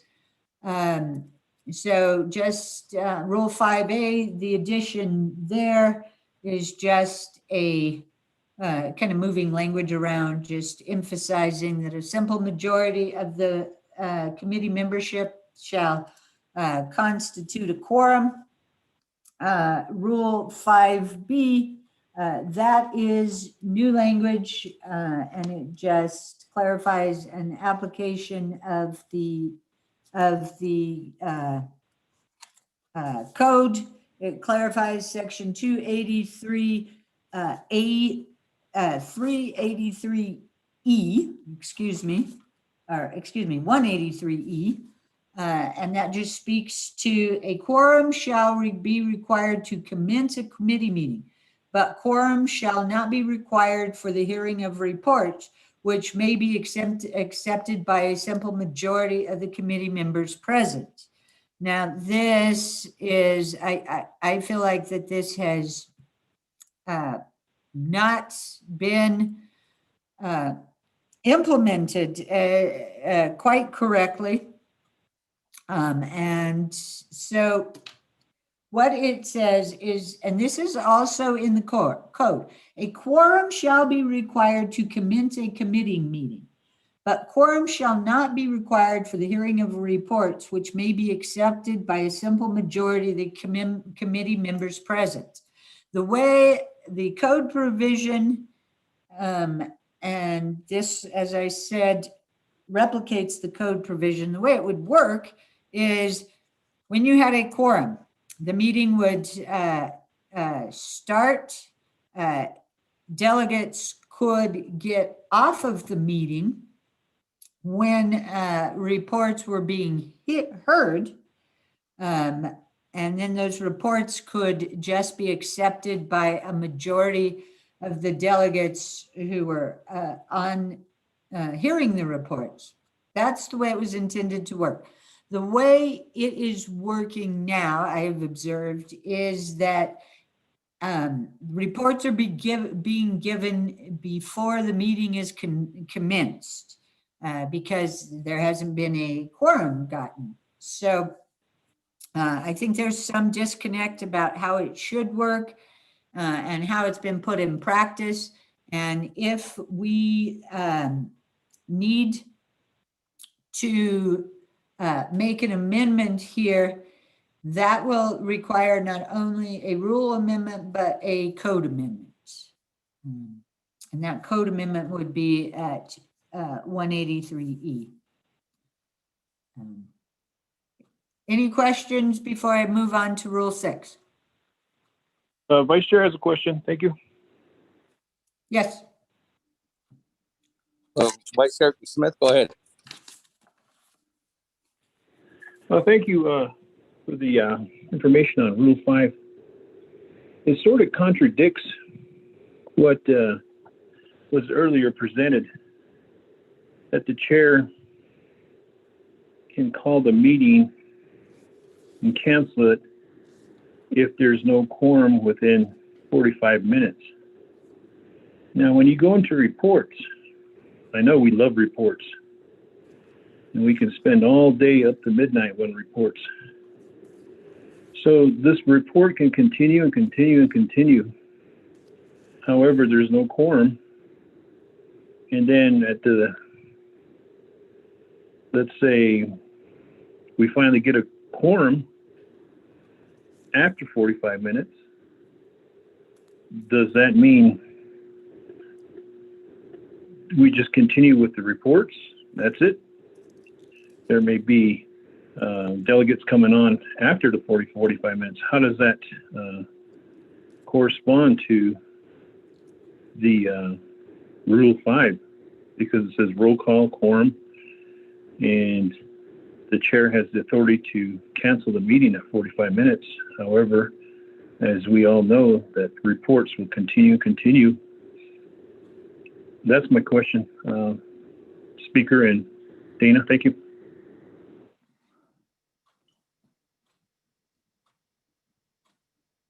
Thank you, Vice Chair Smith. Is there any other comments on Rule 5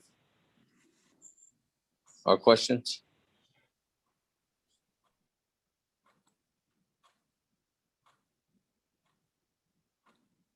Okay. Go ahead, Ms. Barbara. Thank you. Yeah. So the way this should work technically under the code, if there is not a quorum, you have not started a meeting. You have to have a quorum to begin a meeting. So if there is not a quorum within 45 minutes, the chair should be canceling the meeting. Whether there is, whether you're hearing reports or not, you need to have a quorum within 45 minutes. And as I stated just a little bit ago, the committees have in practice been following something that is not the way the code is written. The way it should be working is that you get a quorum, and once you get a quorum, you can start reports. You don't have to keep a quorum while the reports are going, but you need to have a quorum to start the meeting. And so you need to have a quorum to start hearing the reports. And the language in the code, and I should point out here, is the rules can't override the code. So the rules have to be consistent with the code. And Rule 183 of the code states that, and I'm just going to read the second sentence, or start at the second sentence. 183E, a quorum shall be required to commence a standing committee meeting and for any vote affecting a resolution. Quorums shall not be required for the hearing of reports by standing committees. Reports may be accepted by a simple majority of the membership of the standing committee present. Well, you cannot take, you can't, the committee can't take an action if they haven't commenced a meeting. So you can't vote to accept a report if you haven't started your meeting. So that is really the conflict there. Conflict from the practice and from what the code says. So I've added to my list as to asking, I've added to my list to recommend taking a relook at 183 E of the code. I would at this point in time ask if any attorneys from Legislative Council would like to weigh in here.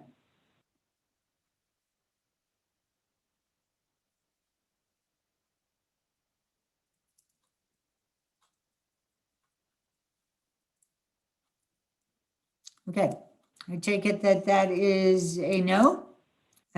Speaker, back to you, or such, if I should move on or if there's more questions.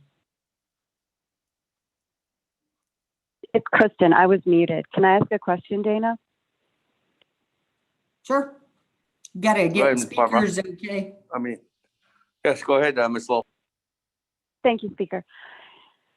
So the practice that we've been employing, which is to start reports without the official start of the meeting, is not the process that is just detailed in the code. Is that what you're saying? Yes. Okay.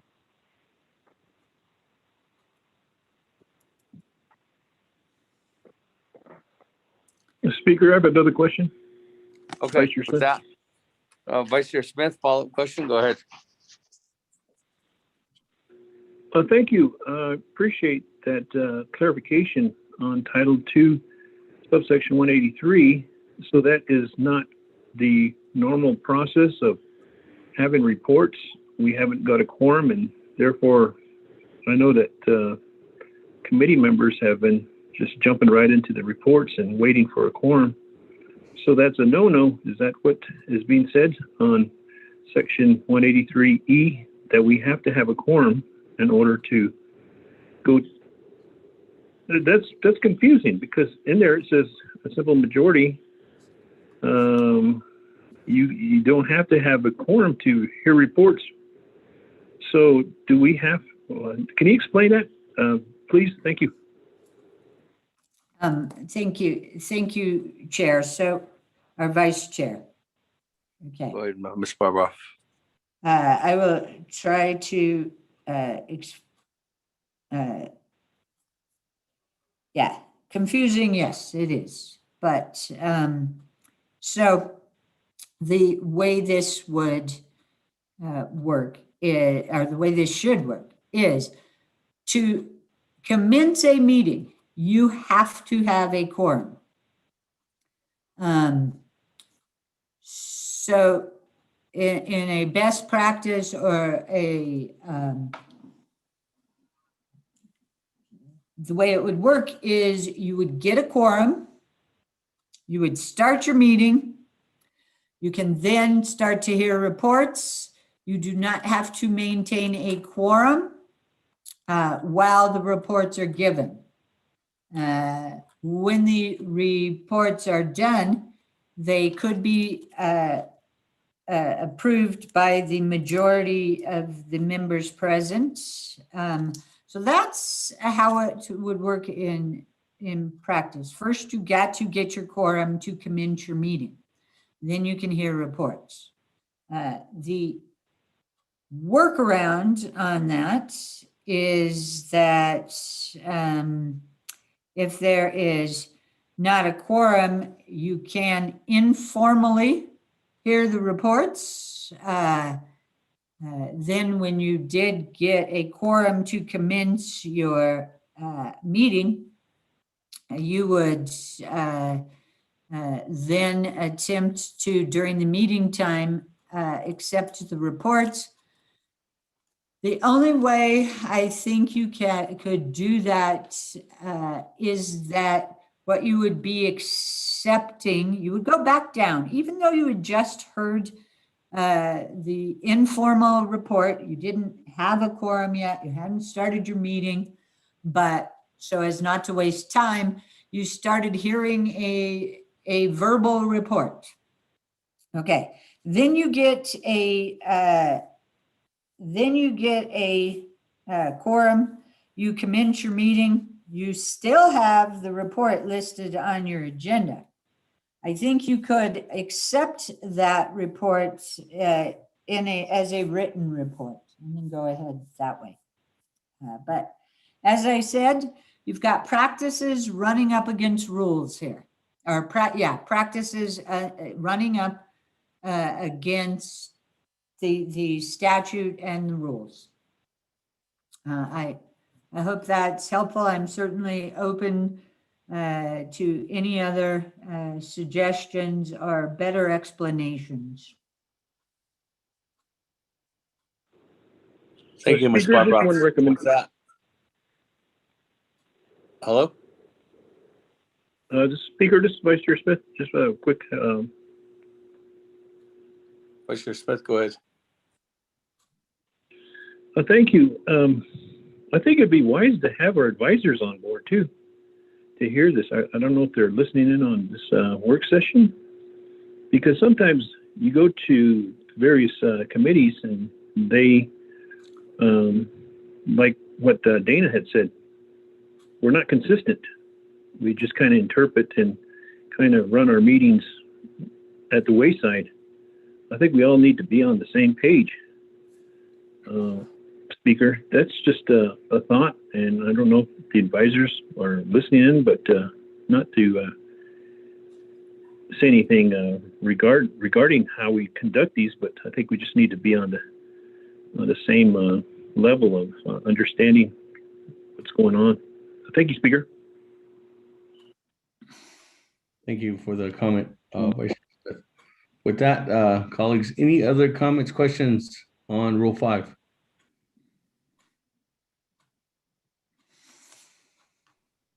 If there are none, Ms. Barbaroff, you can continue on to Rule 6. And just to take your advice, Vice Chair Smith, I think Mr. Rico will address that. Mr. Chair, this is our Honorable Speaker. This is Mr. Cook. I was on mute. I guess I hit the wrong buttons. Can I chime in for a couple of comments? Ms. Barbaroff? Yes. Go ahead, Mr. Cook. Oh, yeah. Thank you, Honorable Speaker, Honorable Delegates, and staff who are on board. Since I've been on as of September of last year, I would agree with both Dana and even Honorable Smith and Kristen that there is a consistency in how meetings are being conducted. And I, for one, of course, believe I've learned quite a bit throughout these last few months. However, I know there's been times when there was not a quorum. I think, and no offense intended, there's been some waiting period for about anywhere from 15 to 20 minutes at times. And therefore, a meeting would start in regards to starting off with reading of the reports. And then the practice would be to accept their reports when the quorum is established, but there really hasn't been a proper review of what was stated in the report. So in my perspective, it wouldn't be fair that the delegate that is coming in late for whatever reason wasn't able to hear portions of that report and then decides to vote on accepting the report. But generally, there is somewhat of a summarization as well by the chair. And sometimes the summarization is pretty extensive, and I appreciate the fact that it's extensive, but it's like adding on an additional 10 to 15 minutes of going over what was already provided in the report. So I've been practicing in regards to allowing the reports to be read, and then when the quorum is finally is set, then of course the report will just be accepted into the record. The other item that I think would be very helpful is the advisors should be listening in, because some of these meetings go pretty quick. The language is pretty fast. And there's sometimes when I'm tasked with certain questions that I may not get all my chicken scratch down on my notes in proper order. So I would then have to go back to seeking information from the advisor if they heard the question thoroughly. So they would be my closest resource, because I know you all as the honorable delegates and chair are very busy and having to hunt you down. I know you're probably committed in other meetings, so it would be my perspective that I could reach out to the advisor to see if they got it on the record, what exactly was the question posed, so that way I could provide a proper response for you all. That's just my input. Thank you, Mr. Cook. Before I move on to Rule 6, I do want to share that before these amendments were presented to the first draft of these amendments were presented to the subcommittee, not only did Legislative Council look at them, but also we got numerous recommendations and suggestions from the legislative advisors. And so that was included in the first presentation of recommended amendments. And I want to thank Mr. Rico for coordinating that effort. And I too think it would be great if the legislative advisors were able to listen in today. So the going on to Rule 6. Rule 6 is not changed at all, and it references the code for compensation for attendance at committee meetings, and it shall be in accordance with 2 NC 106 B, D, and E, and 183B. And those provisions talk about how you get compensated and what the requirements are. Not today, but in the future, I have made a recommendation that I made at the last subcommittee meeting that we need to take a look at the meeting attendance fees policies that were last approved in 2011, I believe the last time they were approved, and they're not fitting very well, but that is a separate discussion. I just wanted to bring it to your attention that it is certainly on Legislative Council's radar, and we do have a sponsor who volunteered to make one amendment. So those attendance fees policies will be back in front of you in the future. Okay, moving on to Rule 7, that has to do with the committee journals. That was only amended to get the right the right staff that is responsible for the journals. Rule 8, order of agenda business. It has been somewhat reworked, but not very much. As I told you earlier that there was a provision in the chairperson's responsibilities about meetings being open to the general public, but that was moved. That has been moved here. Then it speaks to the order of agenda business, which is pretty standard as far as the order, the way that goes. The next amendment, and I'm now on page 4 on rule, Rule 8B, and that speaks to providing the proposed agenda on the council website, and then the fact that clarifies that the adoption of the final agenda is by a simple majority of the committee membership present, but to adopt it, you have to have a quorum. So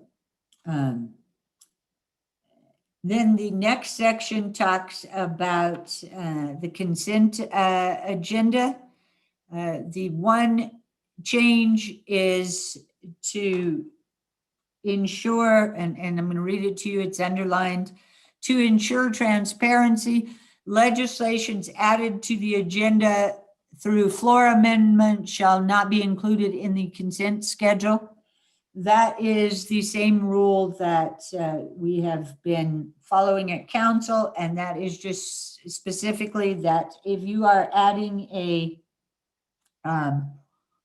legislation from the floor, it's basically a surprise to the public. So there should be, the legislation should be presented separately and should not be included in the consent schedule. Then we move on to Rule E, and there are some changes here. I'm going to read you that this meeting is this Rule E. It's actually new E, but it states that any committee member may introduce or add an agenda item by amendment pursuant to Rule 16 to the original proposed agenda when it is being reviewed by the committee for adoption. The next sentence is new. Only one item may be added to the agenda per amendment.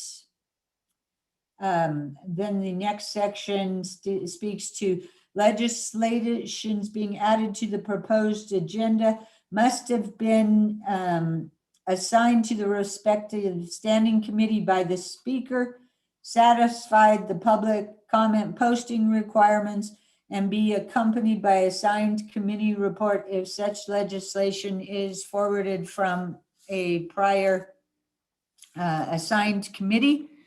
A little history of my understanding. The part about only one item may be added to the agenda per amendment, that comes from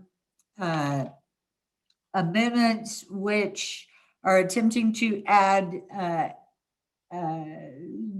numerous legislations and reports, and delegates wanting to vote yes on some of them but no on the others. So the intent of this amendment was to just do one item at a time per agenda, and that item could be a legislation or a report. The next provisions about legislations being added to the proposed agenda must have been assigned to the respective standing committee by the speaker, satisfied the public comment posting requirements, and be accompanied by a signed committee report if such legislation is forwarded from a prior assigned committee. I will point out to you that that piece that says they must have satisfied the public comment posting requirements, that is because there is there are no emergency legislations at the committee level. Right now, the code does not allow emergency legislations at the committee level.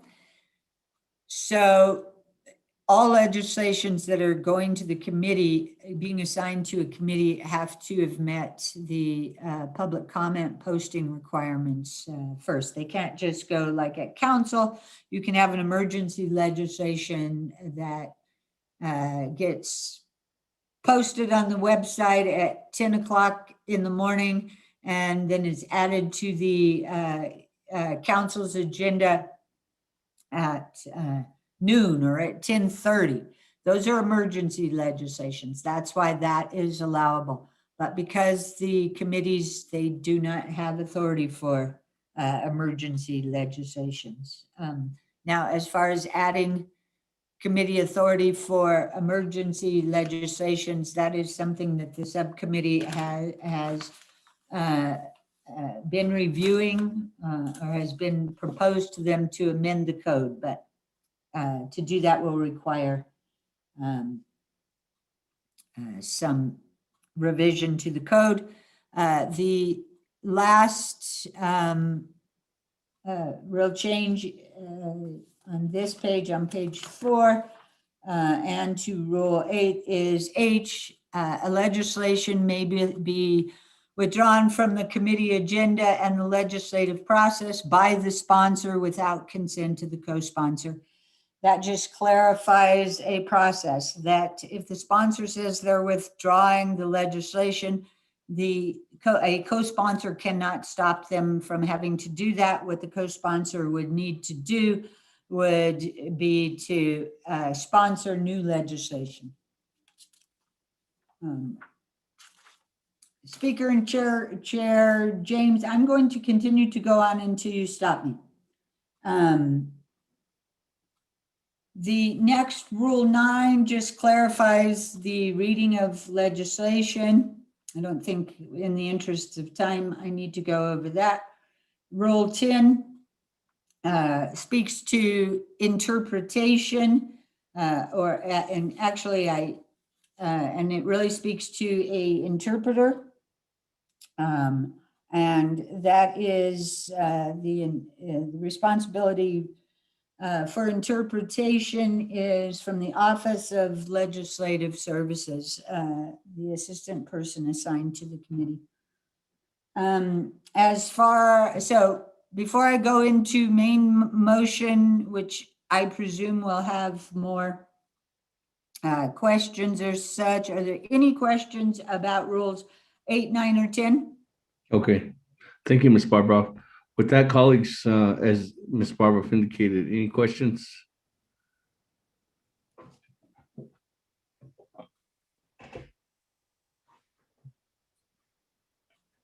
Okay, I'm taking that to no, so I'm going to continue on Rule 11. This is the main motion. And I'm going to identify the changes. So on A, the change is to allow the committee members sponsoring or co-sponsoring the legislation to raise the main motion or the second. My understanding that some committees allow that practice, and at the moment others have not allowed it or discouraged it. This can be important for some of the, for example, the Law and Order Committee only has 5 members. To get a quorum, the Law and Order Committee requires 3 members. If a committee member, a Law and Order Committee member, is the sponsor of a legislation, and the other Law and Order Committee member or another Law and Order Committee member is the co-sponsor of the legislation, and only those two members plus the chair are at the committee meeting. They have a committee meeting. They have a quorum enough to start the meeting. But if the sponsor or the co-sponsor cannot motion and second for the legislation, it would not be possible to hear the legislation. So that is the purpose there. Going on,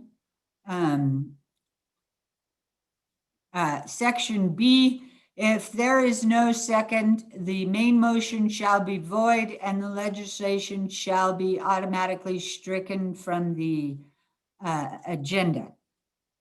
Now that's the process at the moment, I think consistently.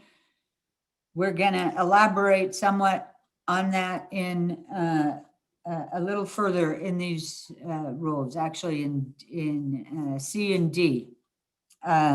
This C is new.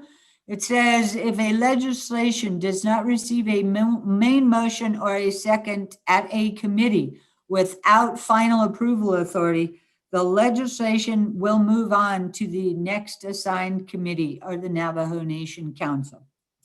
Rule D speaks to if a legislation does not receive a main motion or a second at a committee with final approval authority, it shall be eliminated from the agenda of the meeting and placed on the agenda of the next regular or special meeting of the committee. If the legislation does not receive a main motion or a second, the second time it is on the agenda of the committee with final approval authority, it shall be permanently eliminated from the agenda of the committee. And then E states that a main motion and second shall commence the presentation by the sponsor. So those are the changes to Rule 11. I will stop for any comments or questions. Thank you very much, Ms. Barbara. With that, colleagues, on rules. Eugene So. Honorable Eugene So on Rule 11, floor is yours. Barbara, was that A, B, and E, were they never there because they're underlined? The letter A, the letter B, the letter E. Why were they underlined? Thank you. Thank you, Chair. You know, I mean, thank you, Delegate. So I don't know why A and B got underlined. The A and B already existed, so I am not sure why. I'm going to blame it just purely on the computer, but that's not true. I don't know. The underlying of the A and B, that actually is just a typographical area. No, I take that back. Excuse me. I am sorry. Rule 11 as it now exists is not broken up into subparagraphs. It is just really A and B as identified here. They were just all one paragraph. So it's now broken down into paragraphs. That is why the A and B are underlined, just to split up the paragraphs, split up the paragraph. Hope that makes sense.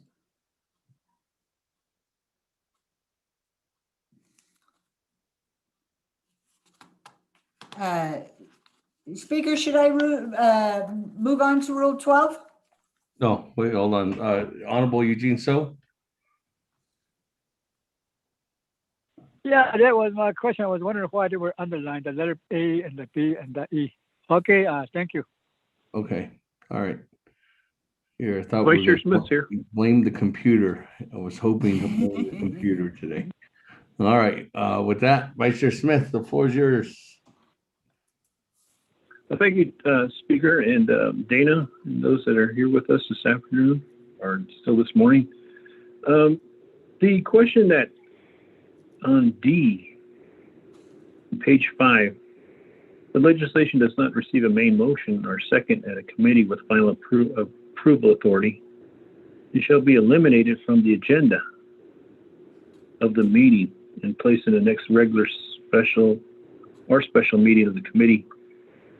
And then it goes on talking about if the legislation does not receive a main motion the second time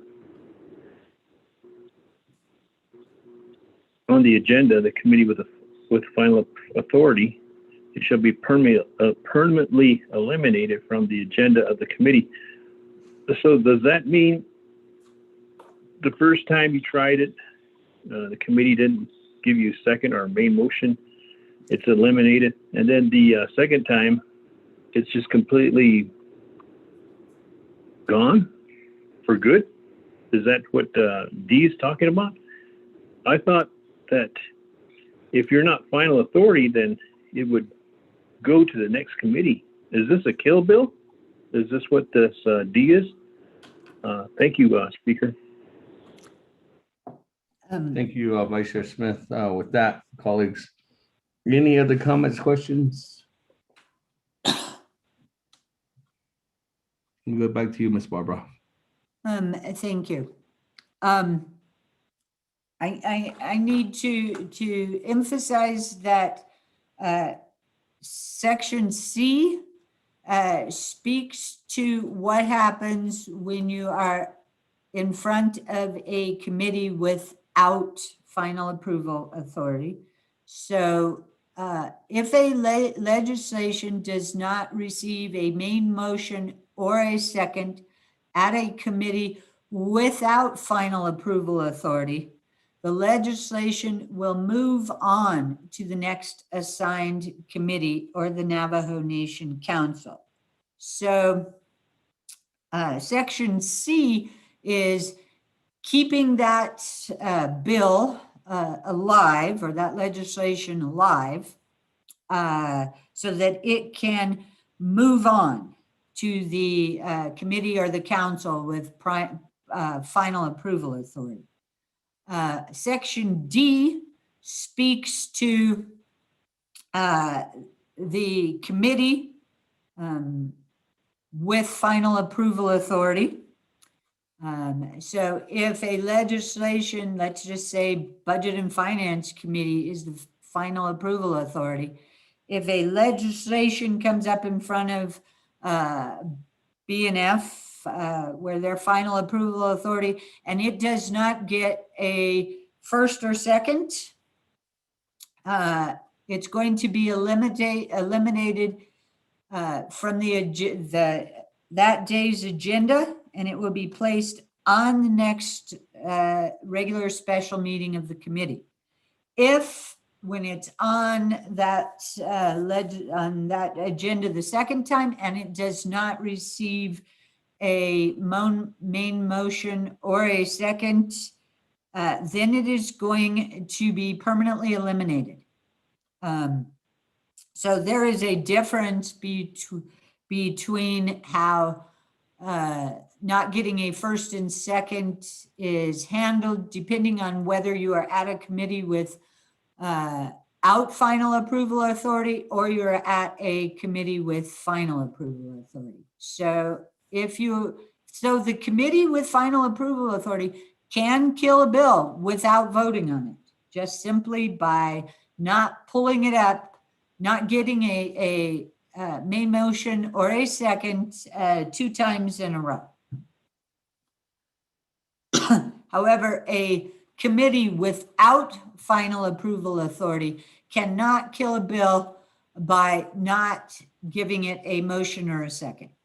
So the goal here is to get consistency between committees, and also so everybody is aware of how things will proceed. Thank you, Ms. Barbara.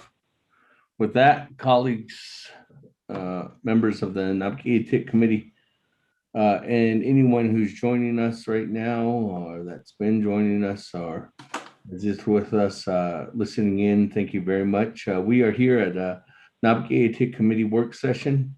We are going over Honorable Vince James legislation. He is the sponsor of the legislation here before us. And colleagues, at this time, and everybody listening in, we are on page 5 of 13, Rule 11, as Ms. Barbroff is going over it. And right now, Ms. Barbroff just got done answering Honorable Vice Chair Smith's question. That, colleagues, are there any other comments, questions on Rule 11?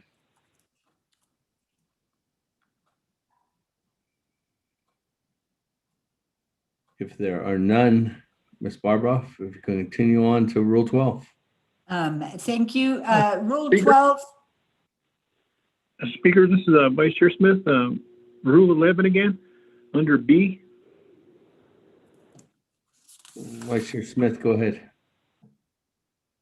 Thank you for giving me the floor there, sir. Could you clarify what B is speaking to? It sounds like it's predicting each other. And now that says if there's no second, the main motion shall be void and the legislation shall be automatically stricken from the committee agenda. And this committee is not the final authority, but it does talk about the final authority, which is the kill bill. But in B, it says if there's no second, it'd be stricken from the committee agenda. And could you explain that? Thank you. Yes, thank you, Delegate Smith. And looking at this through your eyes, if I might, I think we could somewhat clarify B a little bit. So I will work on some suggested language. But the way this is intended to work in practice is if there is a motion, let's talk first about we're at a committee without final approval authority. So the legislation comes up and there's a main motion, but there's no second. You can't get a second. No second. So the way at a committee without final approval authority, the legislation gets taken off that day's committee agenda because there was no second. And then under C, it will move on to the next assigned committee. If we're talking about a committee with final approval authority, if there is no second, then the main motion will be void. It would be eliminated from that day's agenda and placed on the next agenda of the committee. So there is a difference between how without final approval authority, how things work there, and then at a committee with final approval authority. But I agree with you that that could be more artfully written. B could be more artfully written and probably just incorporated into C and D. So if you would like, Delegate Smith, I will prepare an amendment to that effect. Well, Speaker, I appreciate that, Dana, because it's got to be clear, and that way we're not misinterpreting B, C, and D. And final authority is final authority, and committee can be moving on to the next committee, but B needs to be clarified. Thank you, Speaker. Thank you. And I'm going to move on to Rule 12, but Delegate Smith actually brought something to light that we do try at Legislative Counsel's Office to fight against, but that is that things like rules, legislations, etc., should not have to be interpreted through legalese. They should just be able to be read by and understood by somebody without having any background in the subject matter. So I appreciate when it's pointed out that we wrote a little confusing. So moving on to Rule 12, which speaks about presentation by the sponsor. The difference there is that there has not been a, previously at the committee level, in the committee rules, there a time limitation on the presentation. And so that was the, or there's not been consistent. I think it's been, each committee has kind of approached it a little differently. This one puts in a 20-minute presentation on the legislation.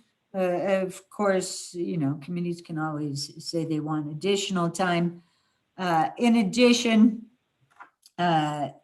this now requires the sponsor of the legislation to provide a written summary of the legislation and contact information for all agents. And that should be available for each committee member. Now, if you recall in the summary memos that Legislative Council provides with each legislation, I believe that the delegates could use that page as their summary, but they also need to include the contact information. The history there was, I guess, frustration from some of the delegates who did not know how to contact somebody who was presenting. New rule, Rule 12, new B states that if the sponsor or co-sponsors are not present at the committee when their legislation is called for consideration, the legislation shall be eliminated from the agenda of the meeting and placed on the agenda of the next regular special meeting of the committee.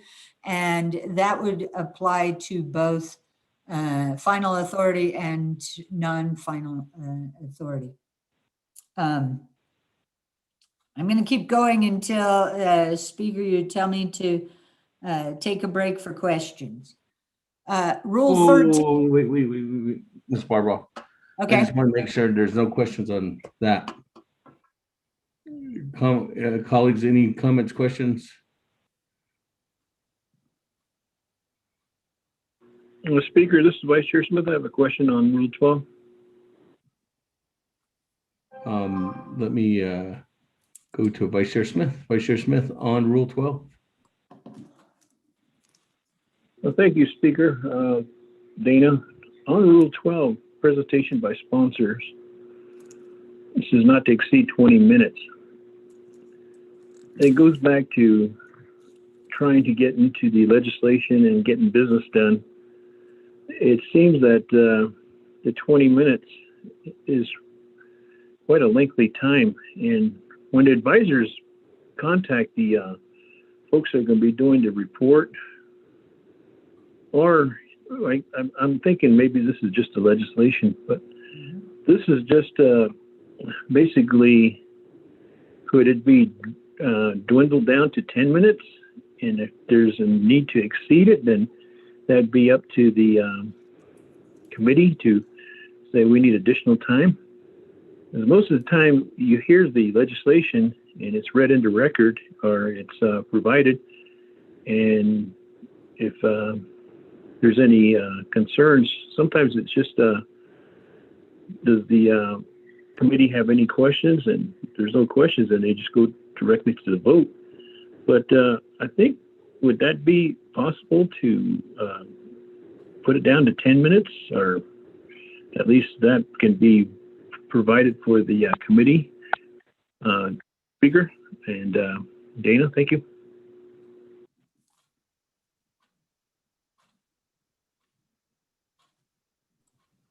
Vice Chair Smith, I think what Ms. Barbroff and her team members on the phone for is just say that if you want to raise that as an amendment, then Ms. Barbroff and her team could draft that amendment.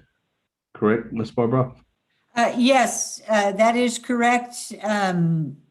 This could certainly be amended when it's in front of NABI to change that to 10 minutes, add language that the committee can extend that time, or the chair can extend that time, whatever, however Delegate Smith would like it to be amended, we can certainly do that. And I added that amendment under my list to prepare an amendment if somebody wants it for when this is in front of Nabi.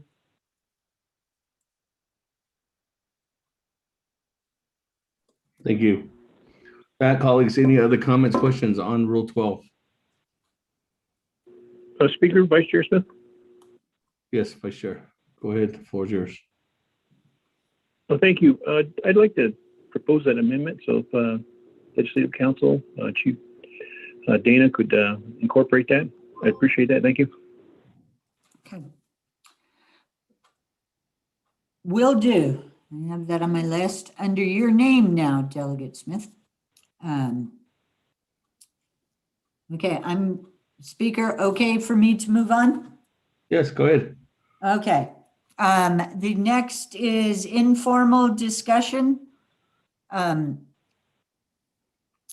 As far as I know, this informal discussion has never been, I've never seen a committee use it.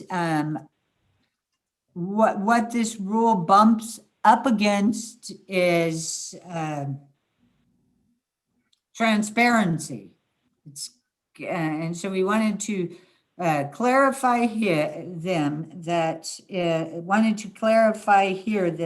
this is not intended to kick the public out. You would kick the public out if you went into executive session, but there are provisions for executive session. This is not, doesn't seem to fall under those. I think the way it would work was that if you just wanted to take some formality out of the debate, or formality out of a meeting, you would go off the record. But this is just an emphasis that off the record discussion just means that it would not be necessarily a formal part of the legislative history, but here, for the purposes of transparency, that is going to be open to the public. Speaker, I think I would like to ask if there's any questions before I move on to Rule 14. Yes, go ahead. Okay. Well, unless if there's any further questions. Well, hold on, Ms. Barbara. Honorable Eugene So, go ahead on Rule 13. Dana, what do you mean by informal discussion? Yeah. What's an example? Oh man, I need another cup of coffee for that question. I'm trying to think, because as I said, I've never seen this rule implemented. I don't have the history as to why it was even included. So maybe Kristen or Mariana or Ron, if you guys are on the line, maybe you can add to that explanation.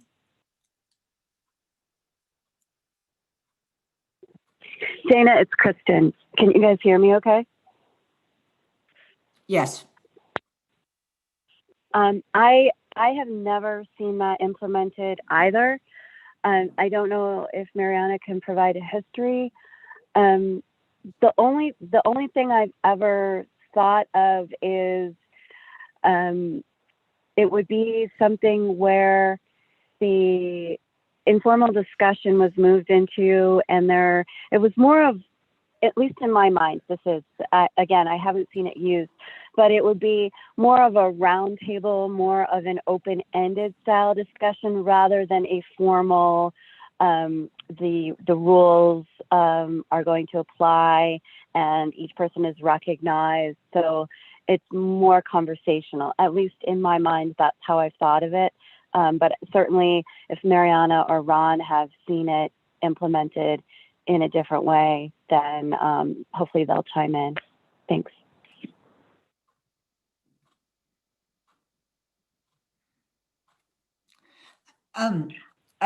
Speaker Dana, one more question with regards to that. Yes. Go ahead, Honorable Eugene So. If it does it conflict with a meeting agenda? I mean, because what I mean is, would that be an open meeting for the community instead of a committee or a Navajo Nation Council meeting? Would that be just deleted? Thank you.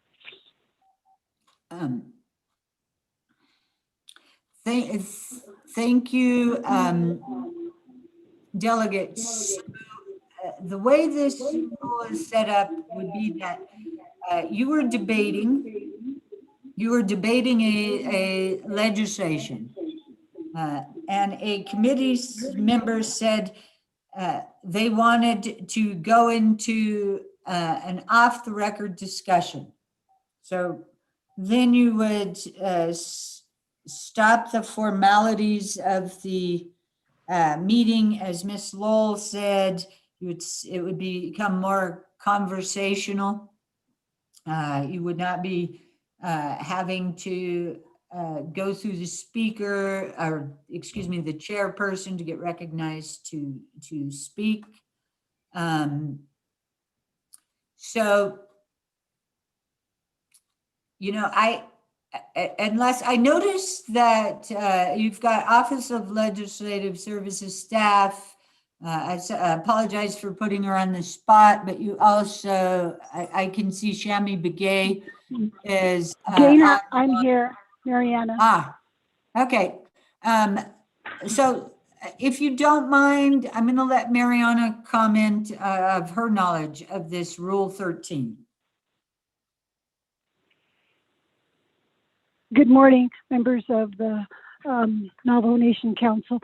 My recollection of this is the one, I do believe it was used, I've seen it go, the request or the going into an informal session when there's a particular individual in the audience who the delegates didn't know was going to be there, and they want this person to come up and say something, and they haven't been on the agenda, or a group of children from a school comes in and they want to acknowledge the children, or there's a song they're going to sing. I have seen it in that respect when they're saying we're going to get but I've never seen or heard the chair of the committee say we're going to use Rule 13, but there is a spontaneous need to acknowledge somebody who is in the room and then to allow that person to talk, some particular acknowledgement that they want. But as far as it's written right now, I think that the issue I see with the way it's written right now is the quotation off record, because that would seem to stop recording, telling the staff to stop recording. And of course, we don't, I would not be in, I don't think that should be encouraged. It's still a public meeting. And during the informal discussions that were there, like those examples I've given you, I haven't seen, I can't recall when the committee has gone and pushed the public out to make it, to suspend formal discussion in that way. But the public is still there, and it seems that the recording is still going on. The recording is not stopped, so it's not a quote unquote off the record in that the recording devices are still recording the discussion. But like I said, I don't recall any committee chair saying we're going to use Rule 13. And that's all my recollection on that is. Thank you, Mariana. I believe that Peggy Nakai and Shami Begay have a little bit of information they could contribute.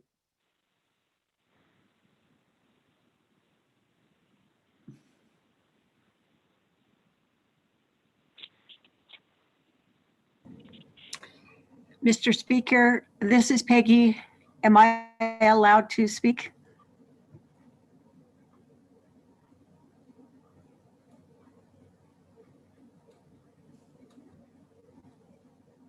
Can you hear me? Yes. Okay. Yes, Ms. Nakai, go ahead. Okay. There have been just from I guess the experience that I've had with the Budget and Finance Committee as their advisor for several terms now. In that setting, usually if there's new information that comes up, either one of the committee members might receive new information either through a text or an email or even a note passed from the public in a meeting setting. Then, they've asked for informal off-record discussions, and it has gone to the extent of having the committee, okay, we're going to go ahead and move our meeting, our discussion into a separate conference room, like when we've met in the BNF conference room, and then they might go into the speaker's conference room and meet for a few minutes, and then they'll come back. And so, and they might do that just to get legal advisement from the Legislative Council or Department of Justice about an issue that's before them. And then they'll reconvene into the meeting and they'll go back on record. And then they'll decide at that point how they're going to address the information that was brought before them. And sometimes it's related to a personnel issue, something of that sort. And so for that reason, they'll ask for an off-record discussion, but they'll recuse themselves into another room so that they can have that discussion. So that's why they've had an informal discussion. I'm going back on mute.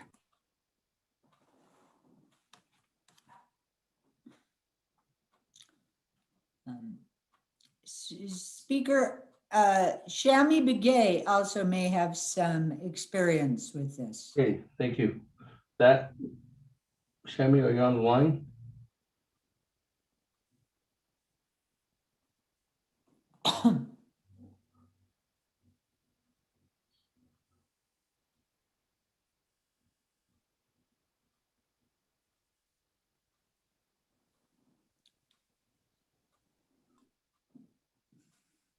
Shami, are you on the line?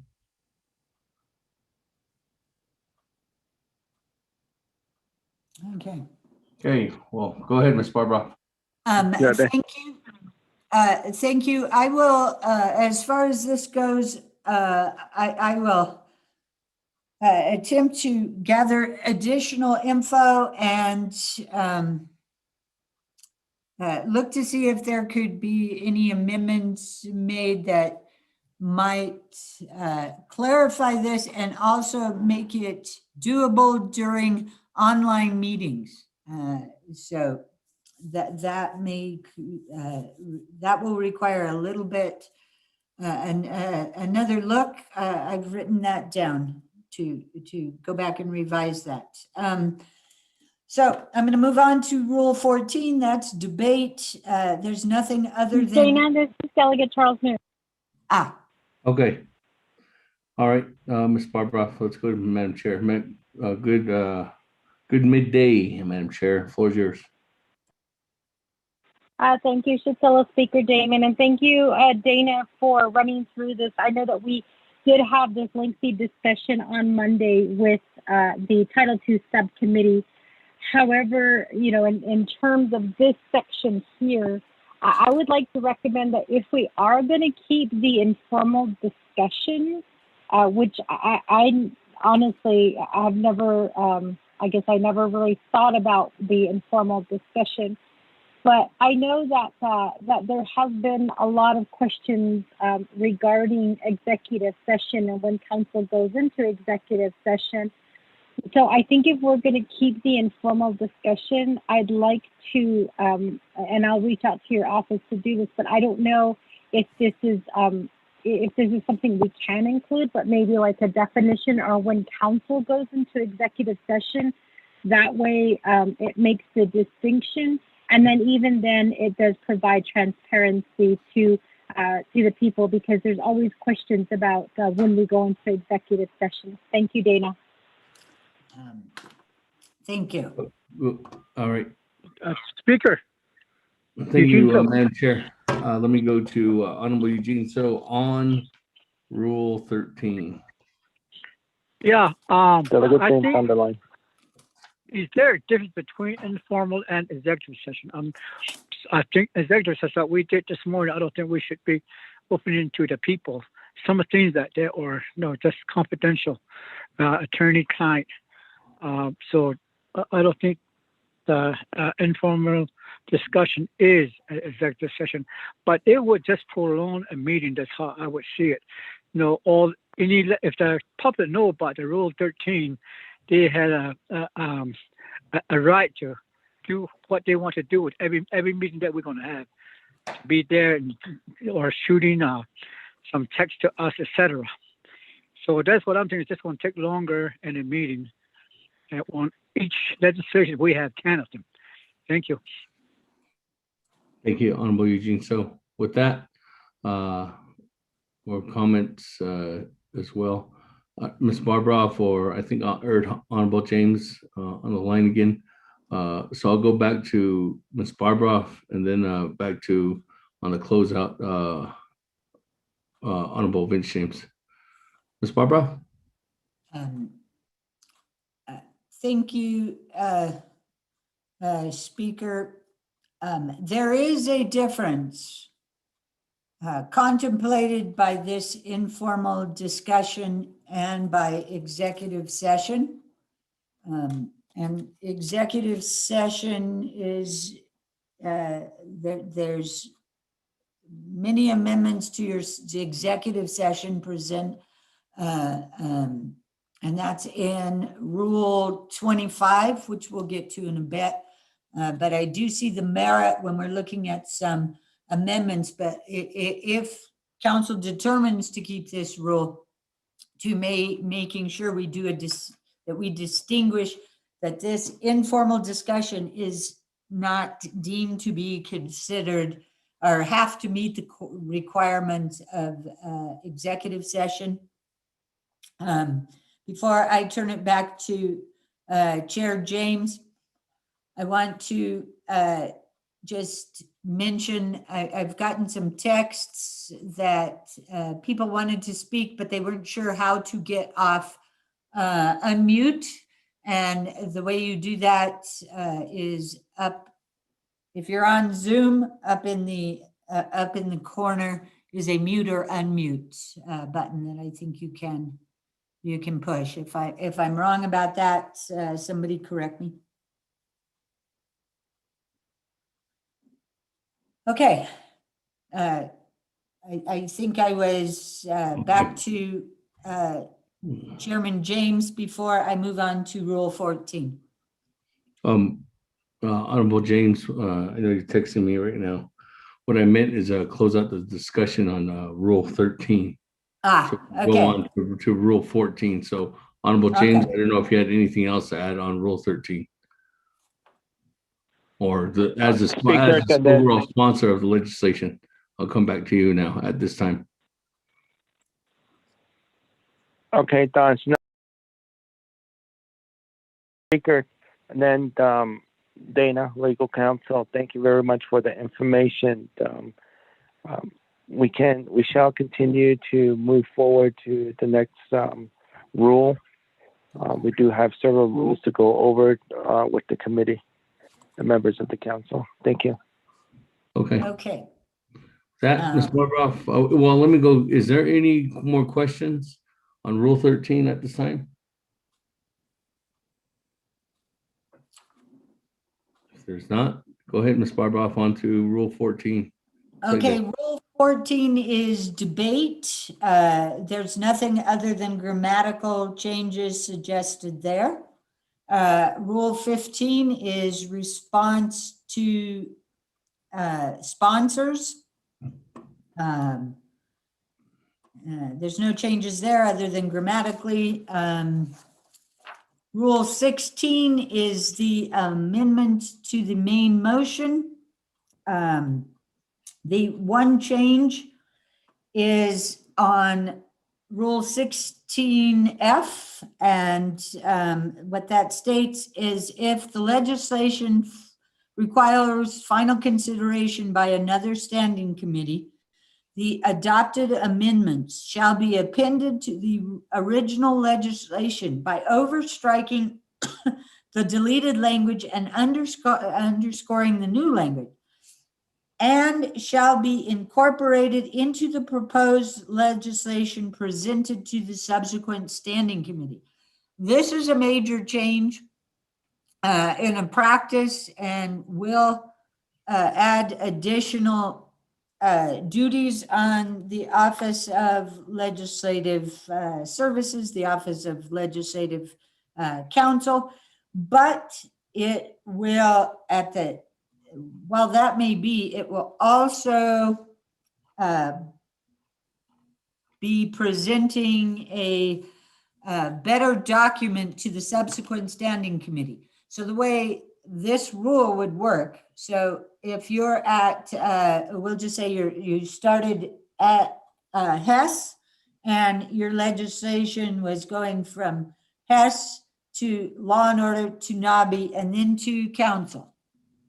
If amendments were made at Hess, those amendments would actually be incorporated through underlining and overstriking into the document presented to the Budget and Finance Committee. So the Budget and Finance Committee would have in front of it a document, the legislation that incorporated the Budget and Finance Committee amendments. Then any amendments, or excuse me, incorporated the Hess amendments. And then if the Budget and Finance Committee made amendments, those would be again incorporated into the legislation. So when the legislation got to NABI, you would have a document that had, you'd be looking at legislation that had all the amendments already incorporated in it. Now, so that is the purpose of that amendment or that change. I'm going to move on. Rule 17 is a substitute motion, and the change there is if, okay, and the way a substitute motion would be that, let's say you have two legislations going through the process. They've already been posted. They deal with the same subject matter. Well, the first legislation in front of the committee, when it gets called up, a substitute motion could be made to substitute the other legislation that was going through the process into this new legislation. So it would really delete the body of the old legislation, put the new one in. This also is a rule that I have not seen implemented by the 24th Council. I know that it was a favored approach of the 21st and 22nd council, but it gets very confusing. But the one change to this rule was that any legislation that has been substituted in has to have gone through the public comment period. There are no other than grammatical changes to the rest of Rule 17. We're now, I'm going to move on to Rule 18. And Rule 18 attempts to address one of the an area that is frustrating to delegates and also handled somewhat inconsistency, but the amendment to Rule 18, which is the tabling motion, adds a new E, and that the purpose of that is to provide some clarity and consistency. And that states that legislation tabled by a committee without final approval authority shall move on to the next assigned standing committee or Navajo Nation Council. Now, as you are aware, there is already a provision in Title II, which addresses that, and I think it is rule, yes, it's rule, I mean, it's in the code at 2 NC 164A11, and that reads, a legislation that was tabled by a committee with final approval authority over the matter shall remain with the committee until removed from table status. A legislation that was tabled by a committee without final approval authority over the matter shall move forward to subsequent assigned committees or Navajo Nation Council. So this new E basically reiterates the code. Then the amendment to Rule F clarifies the fact that if a legislation has been tabled twice by a committee with final approval authority, it should be deemed permanently eliminated. Let's see. Okay, that is the last, that's the last amendment to Rule 18, other than some grammatical correction at Rule 18G. Speaker, you might, or Chair, you might want to ask for questions before I move on to Rule 19, because Rule 19 is a completely new rule. Okay, thank you. With that, colleagues, any comments, questions on any of the rules up to 18 at this time, or through 18?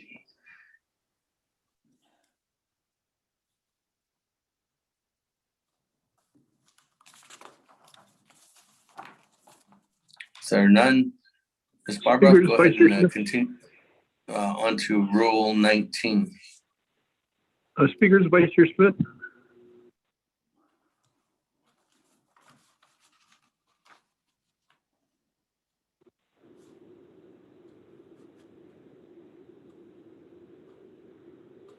Shananda, I'd like to ask a question. Vice Chair Smith. Vice Chair Smith, on Rule 8, or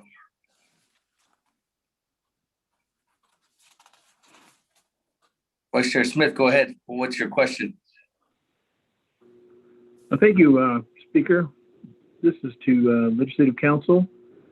I didn't quite get the gist of the Rule 17 substitute motion, and that was used back in the other Navajo Nation Council.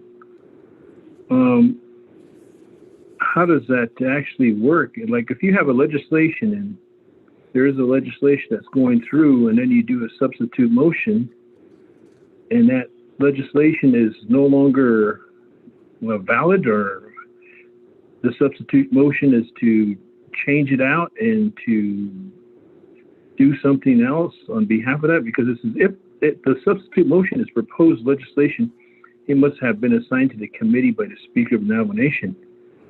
So that would mean it would start a whole new legislation if there was a substitute motion on a particular legislation that was being entertained by a committee.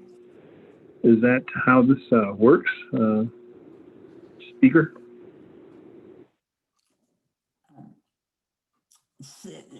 Ms. Barbara, if you want to explain, and maybe even Office of Legislative Counsel, Mr. Rico might assist as well.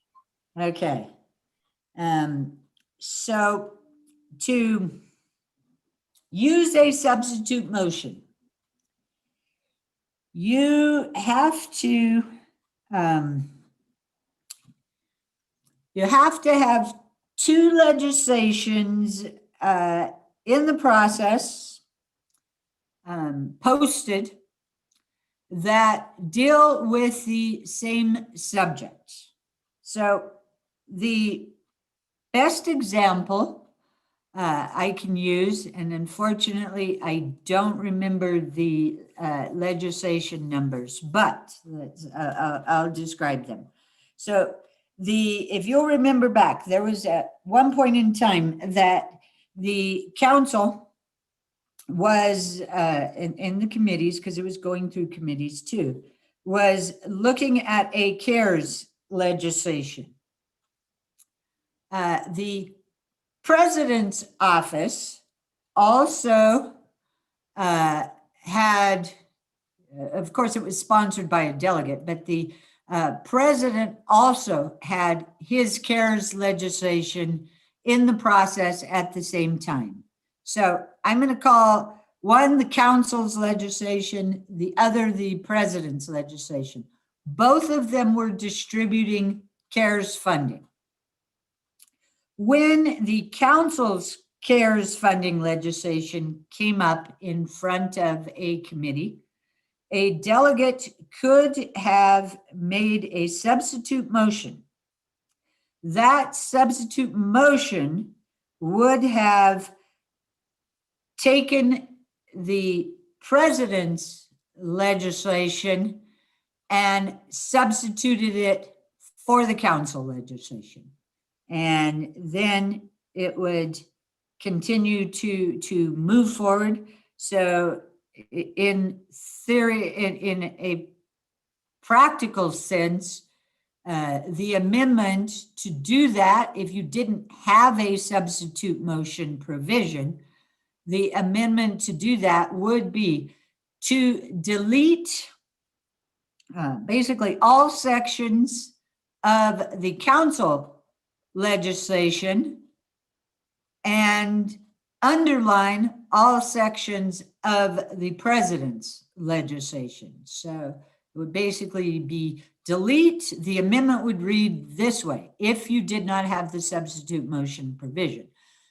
The amendment would read, delete all of council's legislation and insert all of president's legislation. So that would be technically how it would work.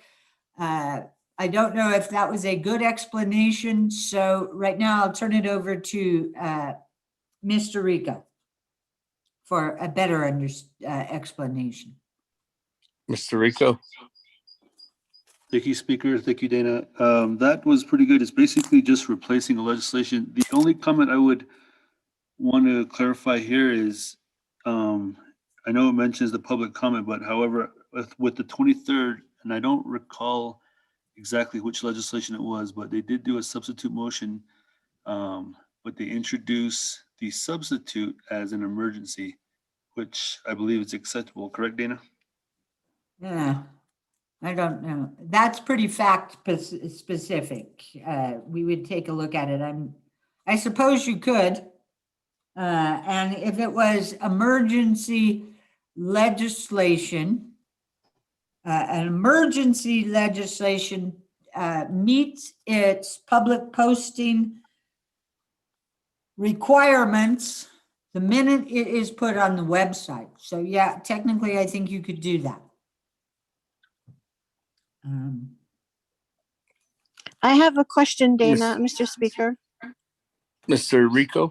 This is Lurleen from OL. Mr.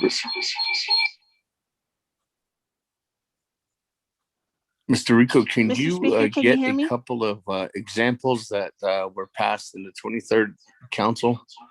I don't believe there's never been any passed in the 24th Council, but maybe the 23rd and the 22nd Council. So can you send that out as examples?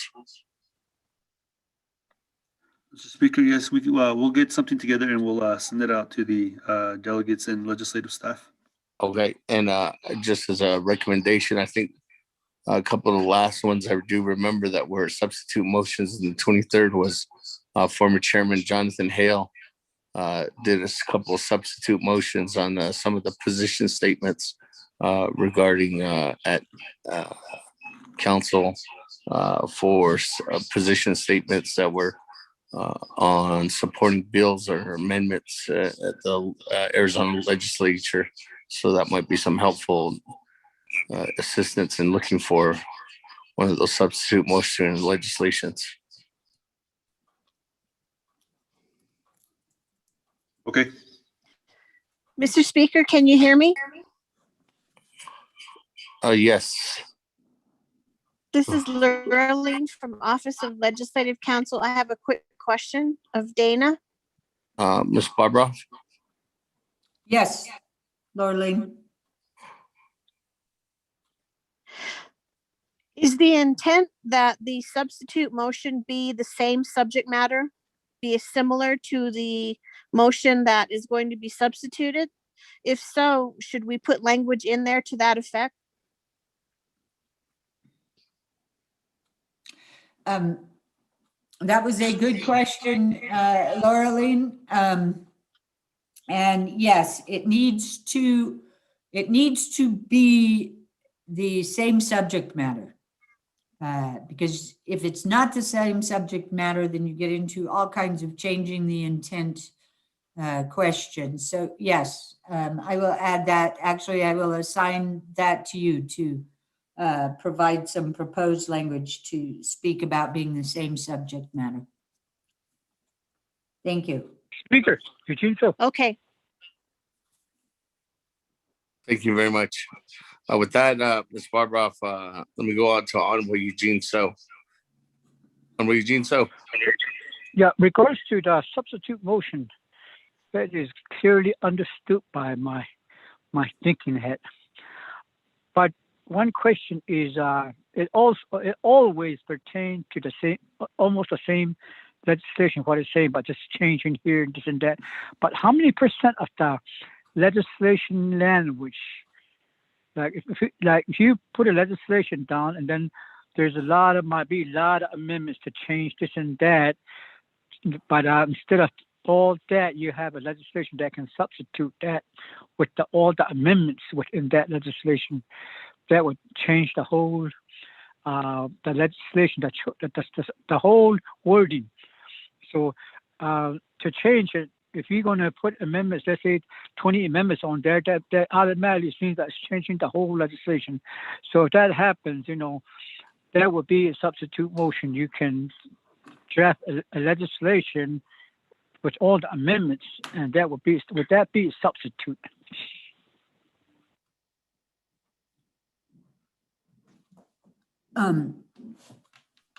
Ms. Barbara.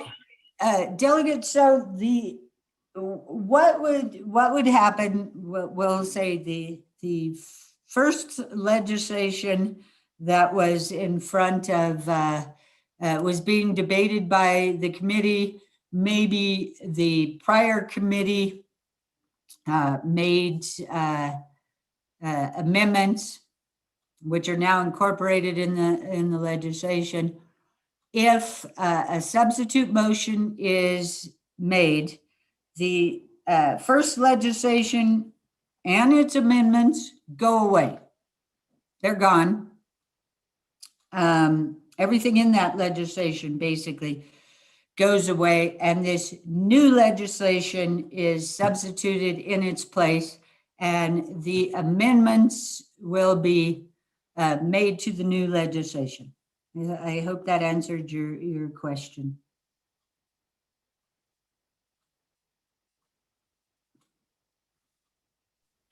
Thank you. This is Delegate Yellowhair. That is very true. That's correct. That the new member comes and take over everything. That's new. And thank you, Tina. That's very correct. Yeah. It's Delegate Yellowhair. Okay, thank you, Honorable. That, colleagues, any other further questions through Rule 18 before we go on to Rule 19?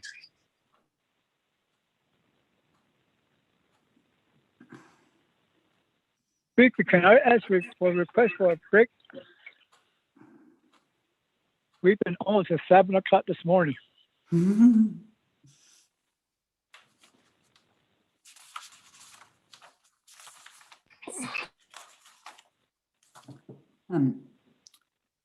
Speaker, this is Dana.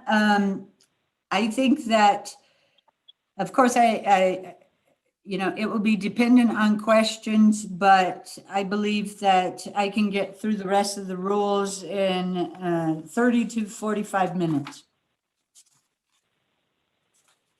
Okay.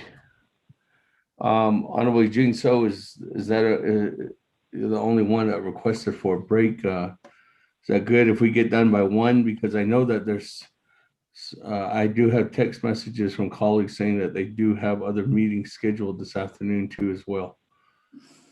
Honorable Eugene, so we will be done. Let's shoot for 1 o'clock to be done with this work session. Okay. All right. Thank you, Honorable Eugene. So with that, Ms. Barbara, floor is yours on Rule 19. Okay, Rule 19 is cease debate. There has not been a cease debate rule for the standing committee members, or for the standing committee meetings.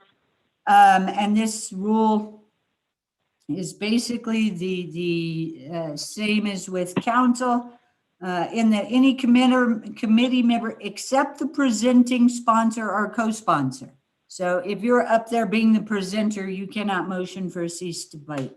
But any other member may motion to cease debate. Prior to recognizing a motion to cease debate, the chairperson shall ensure that there is a proportionately equal number of committee members speaking for and against the immediately pending issue before the committee.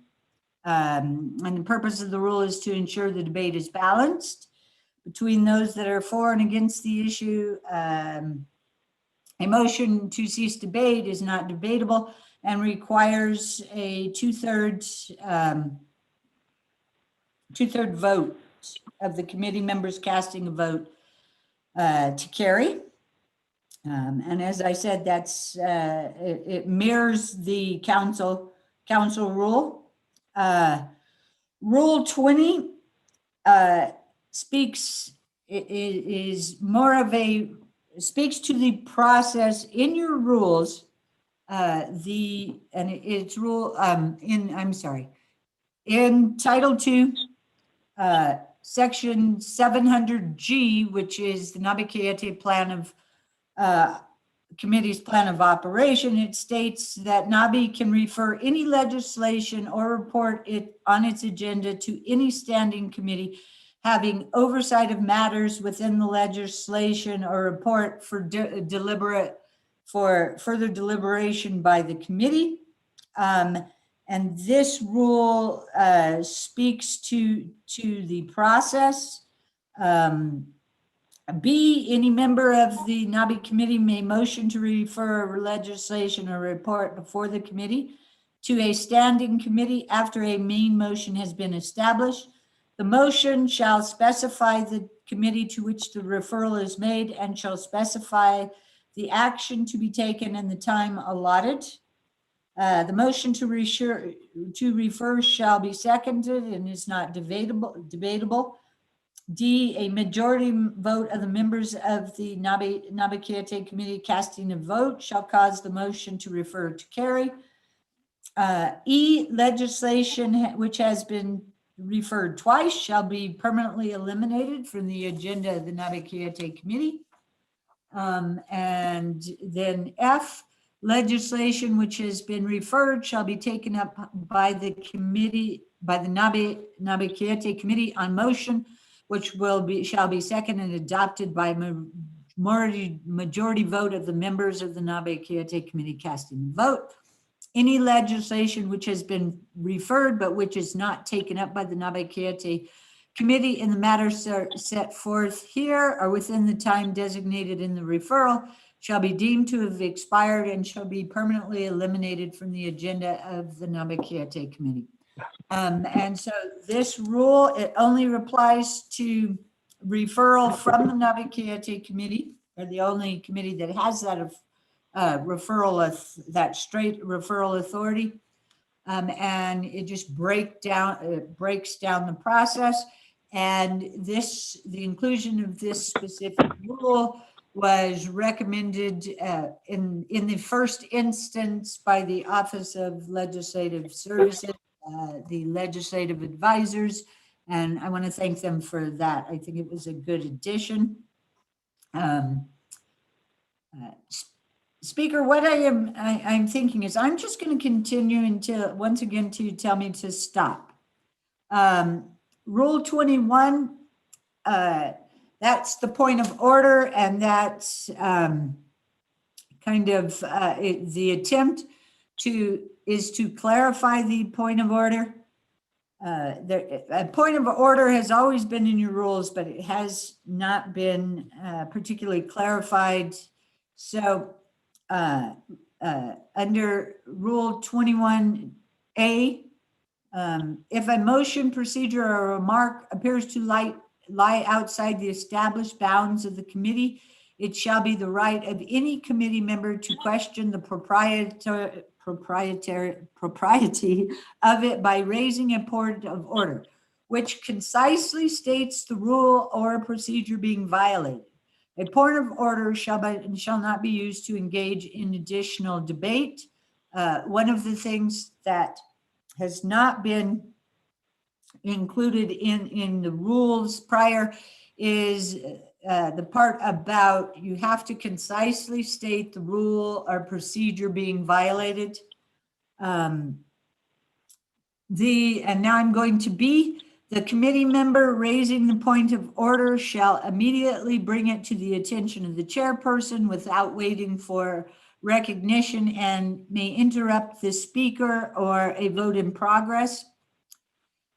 C, a point of order shall not be seconded and debated. D, the chairperson shall immediately rule upon the point of order before any action on the matter before the committee is taken. And new paragraph E speaks about how to appeal the decision of the chairperson on the point of order. That really, it reflects the process used at council. And once the chairperson has made his or her decision or ruling on the point of order, any committee member may appeal the decision. The appeal must be seconded. The appeal shall not be amended. If the appeal is made and seconded, the chairperson shall restate his or her decision and submit the matter to the judgment of the committee. The chairperson's decision shall then be subject to debate by the committee, during which time the chairperson shall state his or her reasons for the decision. Upon conclusion of the debate, vote shall be taken and the decision of the chairperson shall be reversed if the majority of all votes cast are in favor of the appeal. So that reflects really the process used at council. That's your point of order. A new addition is the point of privilege. And it's also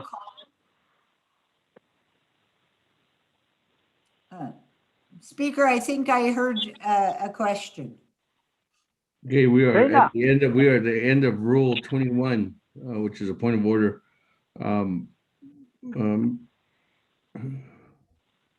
Is that Eugene Honorable Eugene So? Sorry. Go ahead, Honorable Eugene So. You have a question. Regards to the rule of point of order, does that conflict with the chairperson's authority?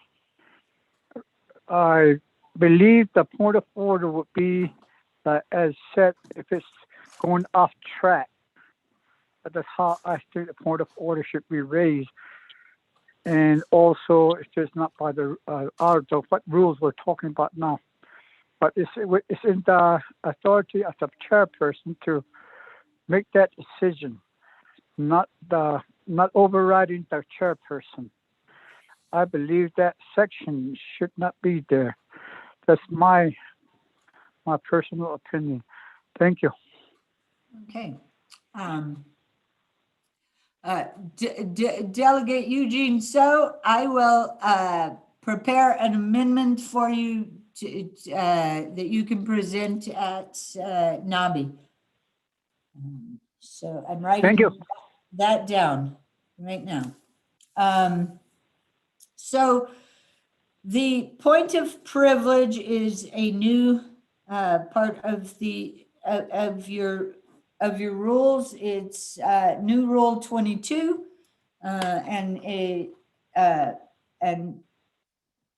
Rule 22A states a point of privilege, and then in parentheses, also known as a question of privilege, is a question relates to the rights and privileges of the committee members during a committee member meeting. A point of privilege shall not be seconded and debated. Any committee member may raise a point of privilege to receive additional comments or documents from the sponsor, raise the safety of the committee meeting, maintain among and between all members of the committee and the public, and to maintain the dignity and integrity of the proceeding. Points of privilege shall not be used to engage in additional debate. The committee member raising the point of privilege may interrupt a speaker and a vote in progress.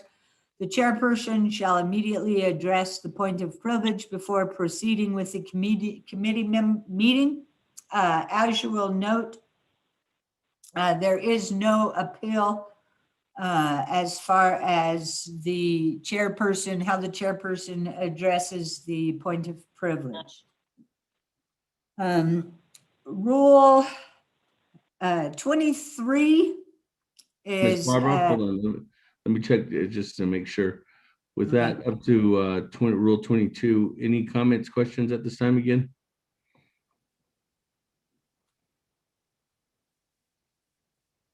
All right, Ms. Barbara, go ahead and continue on to Rule 23. Okay, Rule 23 is the suspension of rules. There's nothing other than grammatical changes to that. Rule 24, which is formerly Rule 21, that speaks to the vote, and I'm going to walk you through some of the changes. The first change is to Rule, to paragraph A, and previously it stated that if I'll read it. Every committee member shall cast a vote for or oppose on each motion before the committee, unless there is a direct personal or monetary conflict of interest, at which time the committee member may cast an abstention vote. The new language is, and shall state the reason for the abstention. So you don't just get to say, a committee member doesn't just get to say, I have a conflict of interest. They need to, and so I need to abstain. They need to state the reason for the abstention. And that is consistent with the Ethics and Governance Law and other provisions of the code.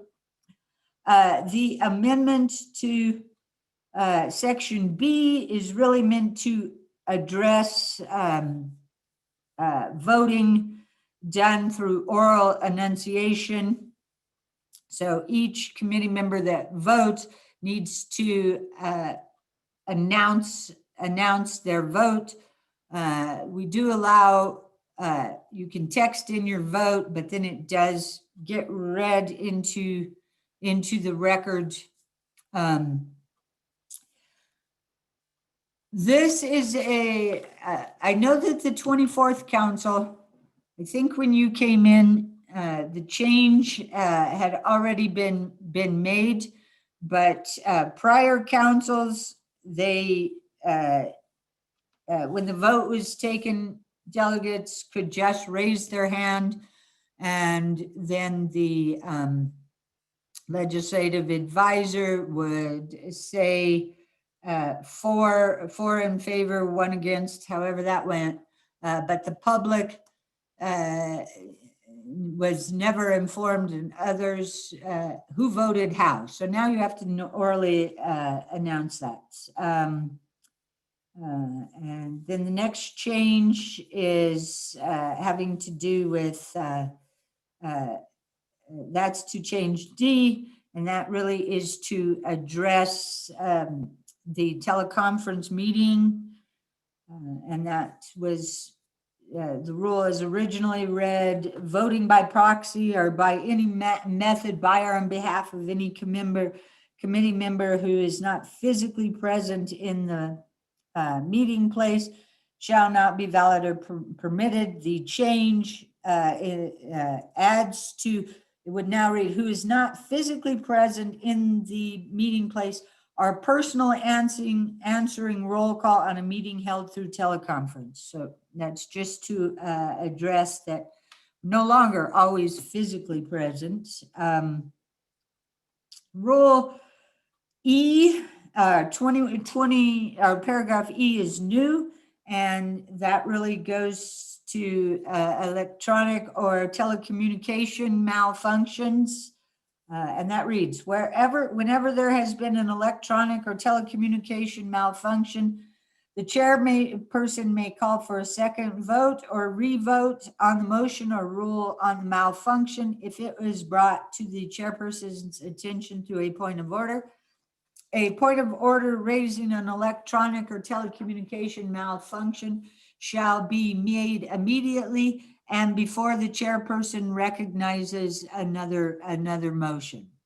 So basically, if there is a telecommunication malfunction, you need to immediately notify the chair through a point of order, and then the chair will make a determination as to how that needs to be addressed. But it is important that it be raised before a new motion. And by a new motion, that means a motion on the current legislation, or if it has to do with your vote on a legislation, you're going to have to bring up that malfunction before there is a motion to bring up new legislation.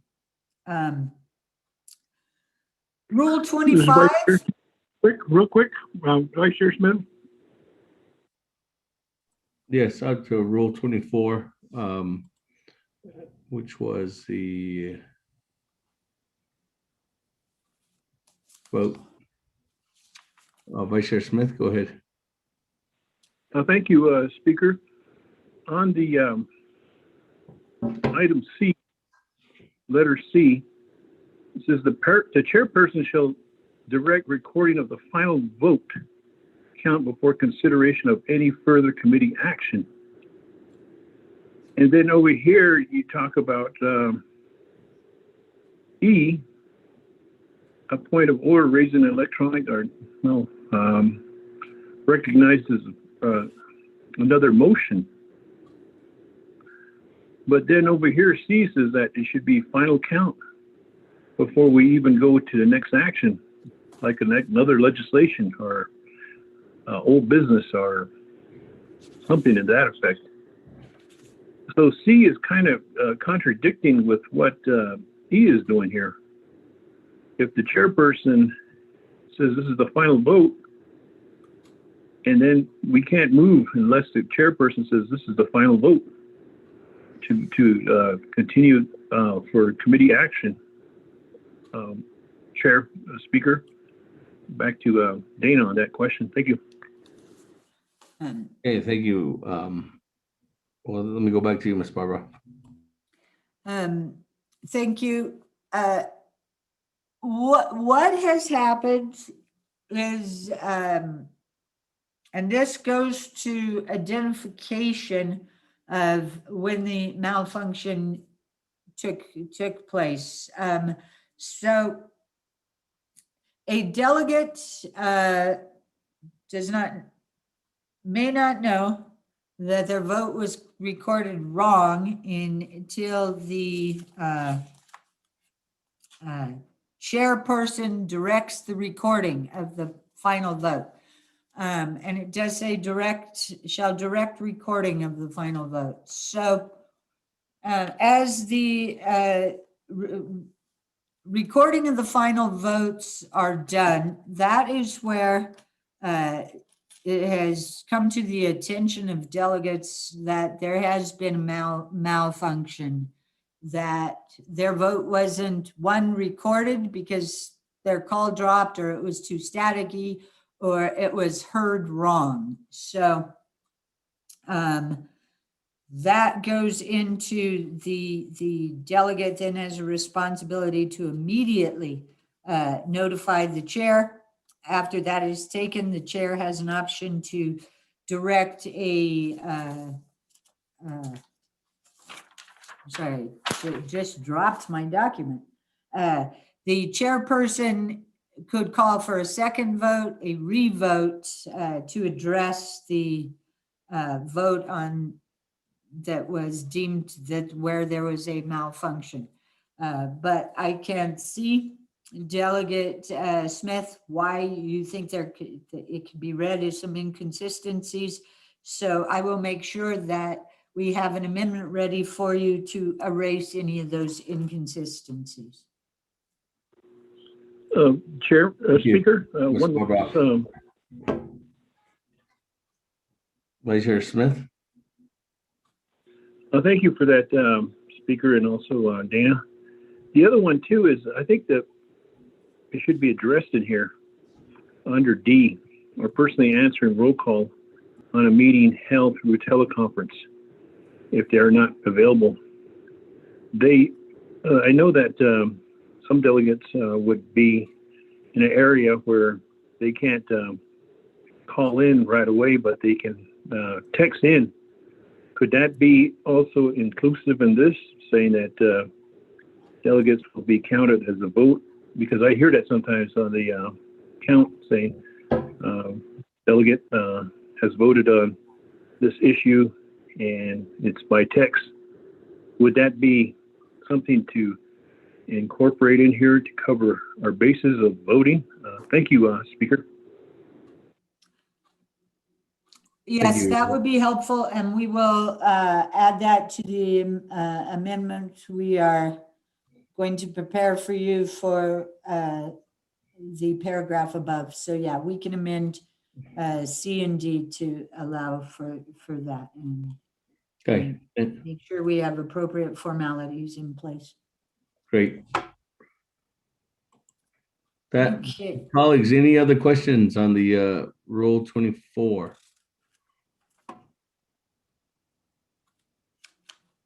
If there's none, let's go ahead and go on to Rule 25, Ms. Barbara.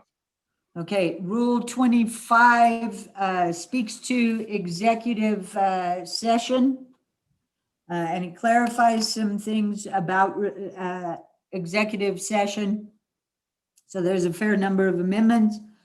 The way it will read, if it is amended, is upon a motion by any upon a motion by any committee member and majority vote of the committee members casting a vote, the committee may remove itself into an executive session to discuss any matter which may require confidentiality.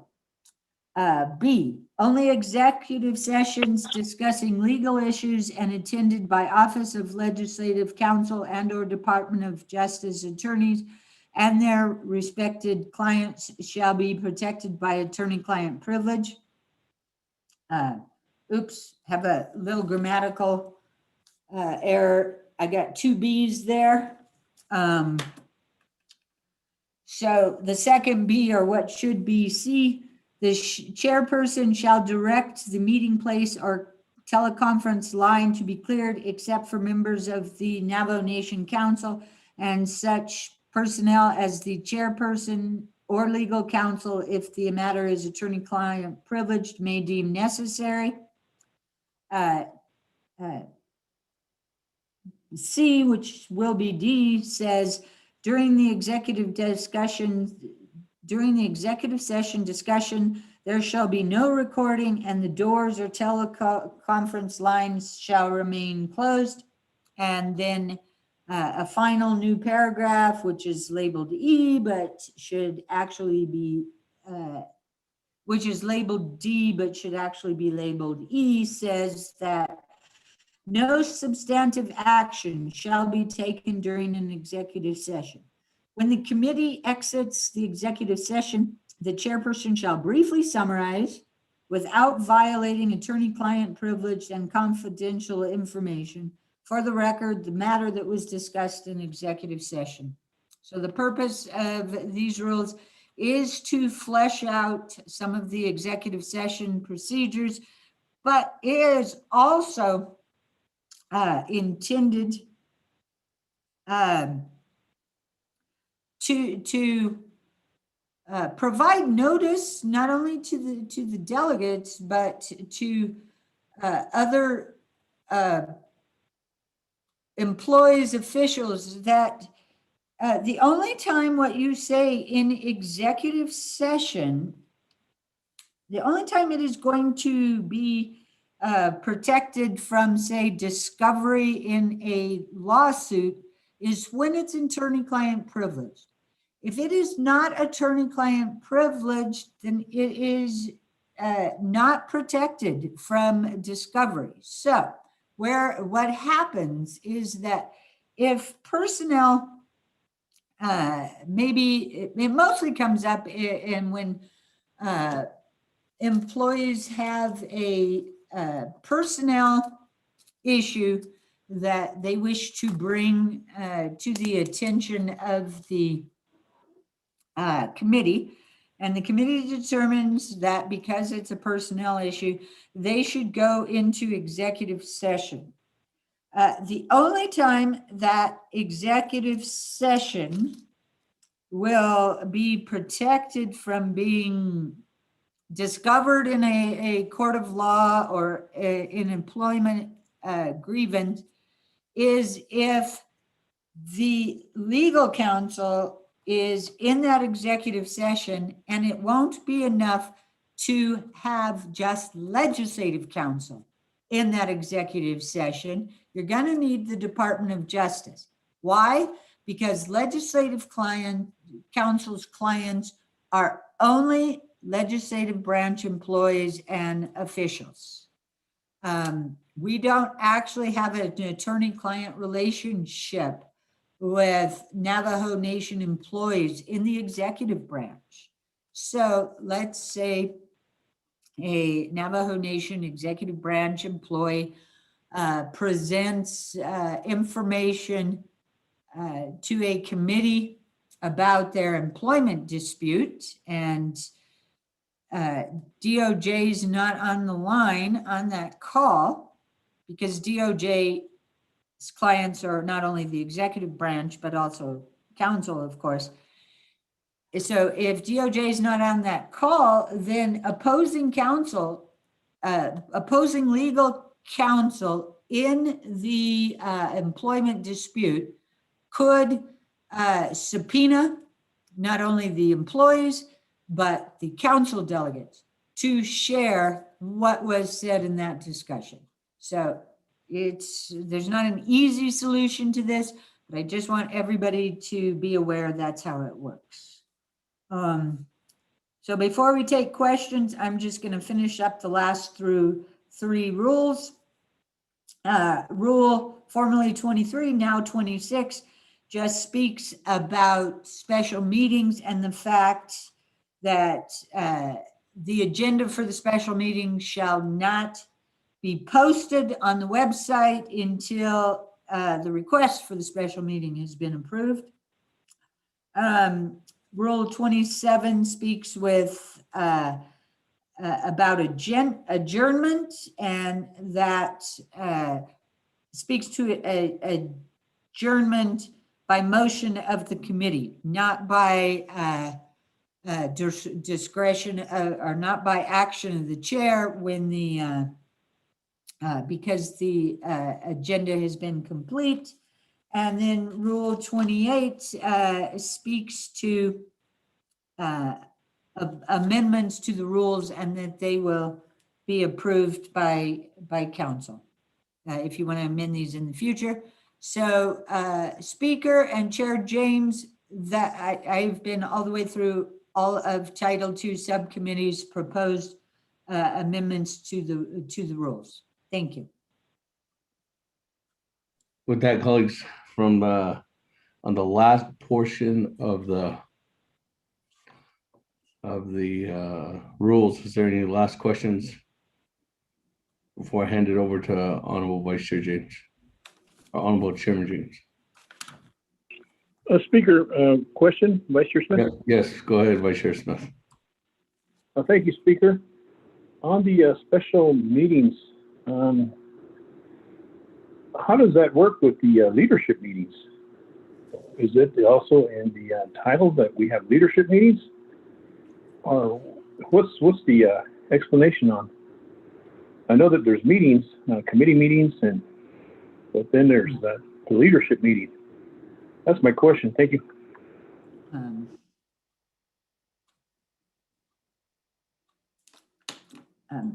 Ms. Barbara. Thank you, Vice Chair. These rules only apply to standing committees. So these rules don't apply to special meetings. I mean, leadership meetings.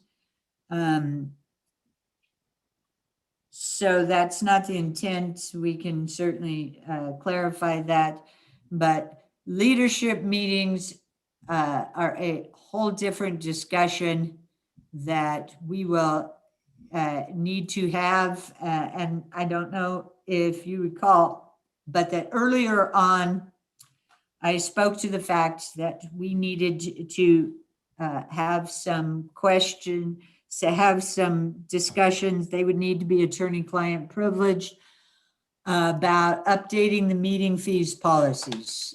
Right at the moment, there is nothing in the code in your meeting attendance fees policies or such that speaks to leadership meetings, or they're just not defined anywhere, or actually even allows leadership meetings specifically. So that is a different discussion, but one we will need to have soon. Thank you, Ms. Barbara. That, colleagues, any other comments, questions? Speaker? Hello? Speaker? Yes. For the record, I'm online, sir. Is this Chairman Yazzie? Yes, sir. Okay. Thank you. That, if there's no other comments, questions, I can go back to the sponsor legislation for closeout remarks. Vice Chair James, or Chairman James? Yeah, another speaker, and then legal counsel Dana. Thank you very much. And in regards to, there was a portion there that in regards to the executive session, I know we had a I know it was just a brief discussion in regards to who attends the executive session. Are we going to go into detail of who goes into executive session? Or is that something that you're still looking into, Dana? Thank you, Chair James. The way it is written right now is that the chairperson would decide who can attend a non-attorney-client privileged executive session. As far as a attorney-client privileged executive session, that who can attend should be determined by legal counsel, and that determination would, of course, be in discussion with the chairperson. It's not completely possible right now to say, to list out in your rules who can go into each executive session, because that can change. Sometimes, for example, it might be very helpful if, say, the legislative advisors were in the executive session. Other times, there may be reasons where you just purely want just delegates. So that who should attend is fact specific.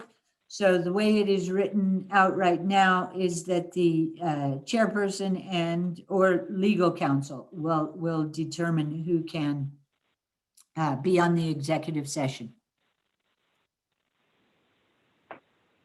Thank you. Okay,